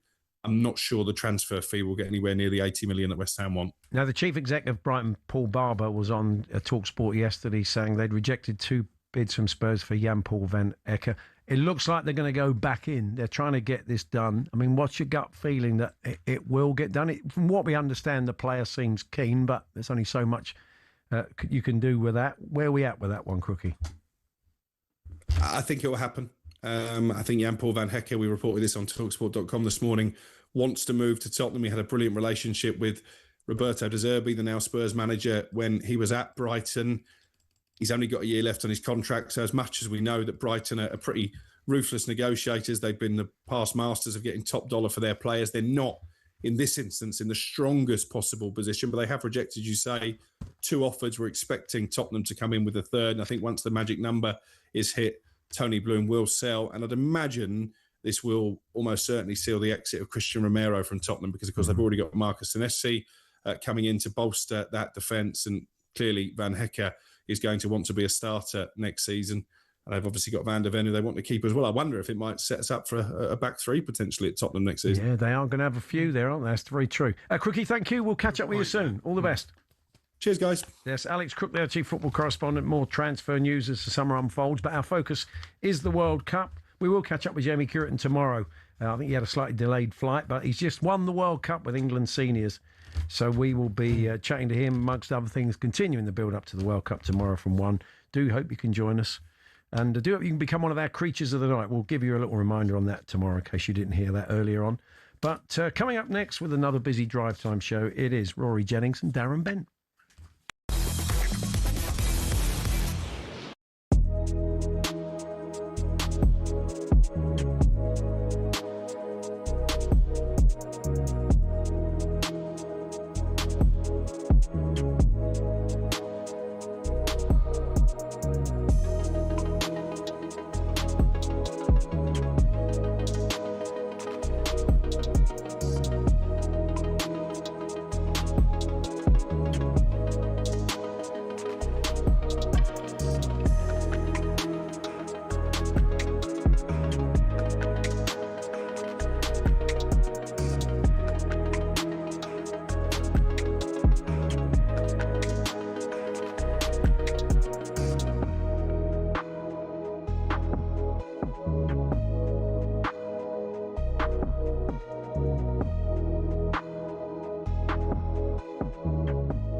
So what do you think of Chelsea keeping hold of him? How important is he to Chelsea? Well, he's everything. He's the star. He's only got 7 years left on his contract, so the power might Time is running out. He's probably sweating over it right now. The power might be with the owners, but actually it's not fully with the owners, because if you've got a player who so desperately wants to get out, that's a toxic situation to be in. Now, hopefully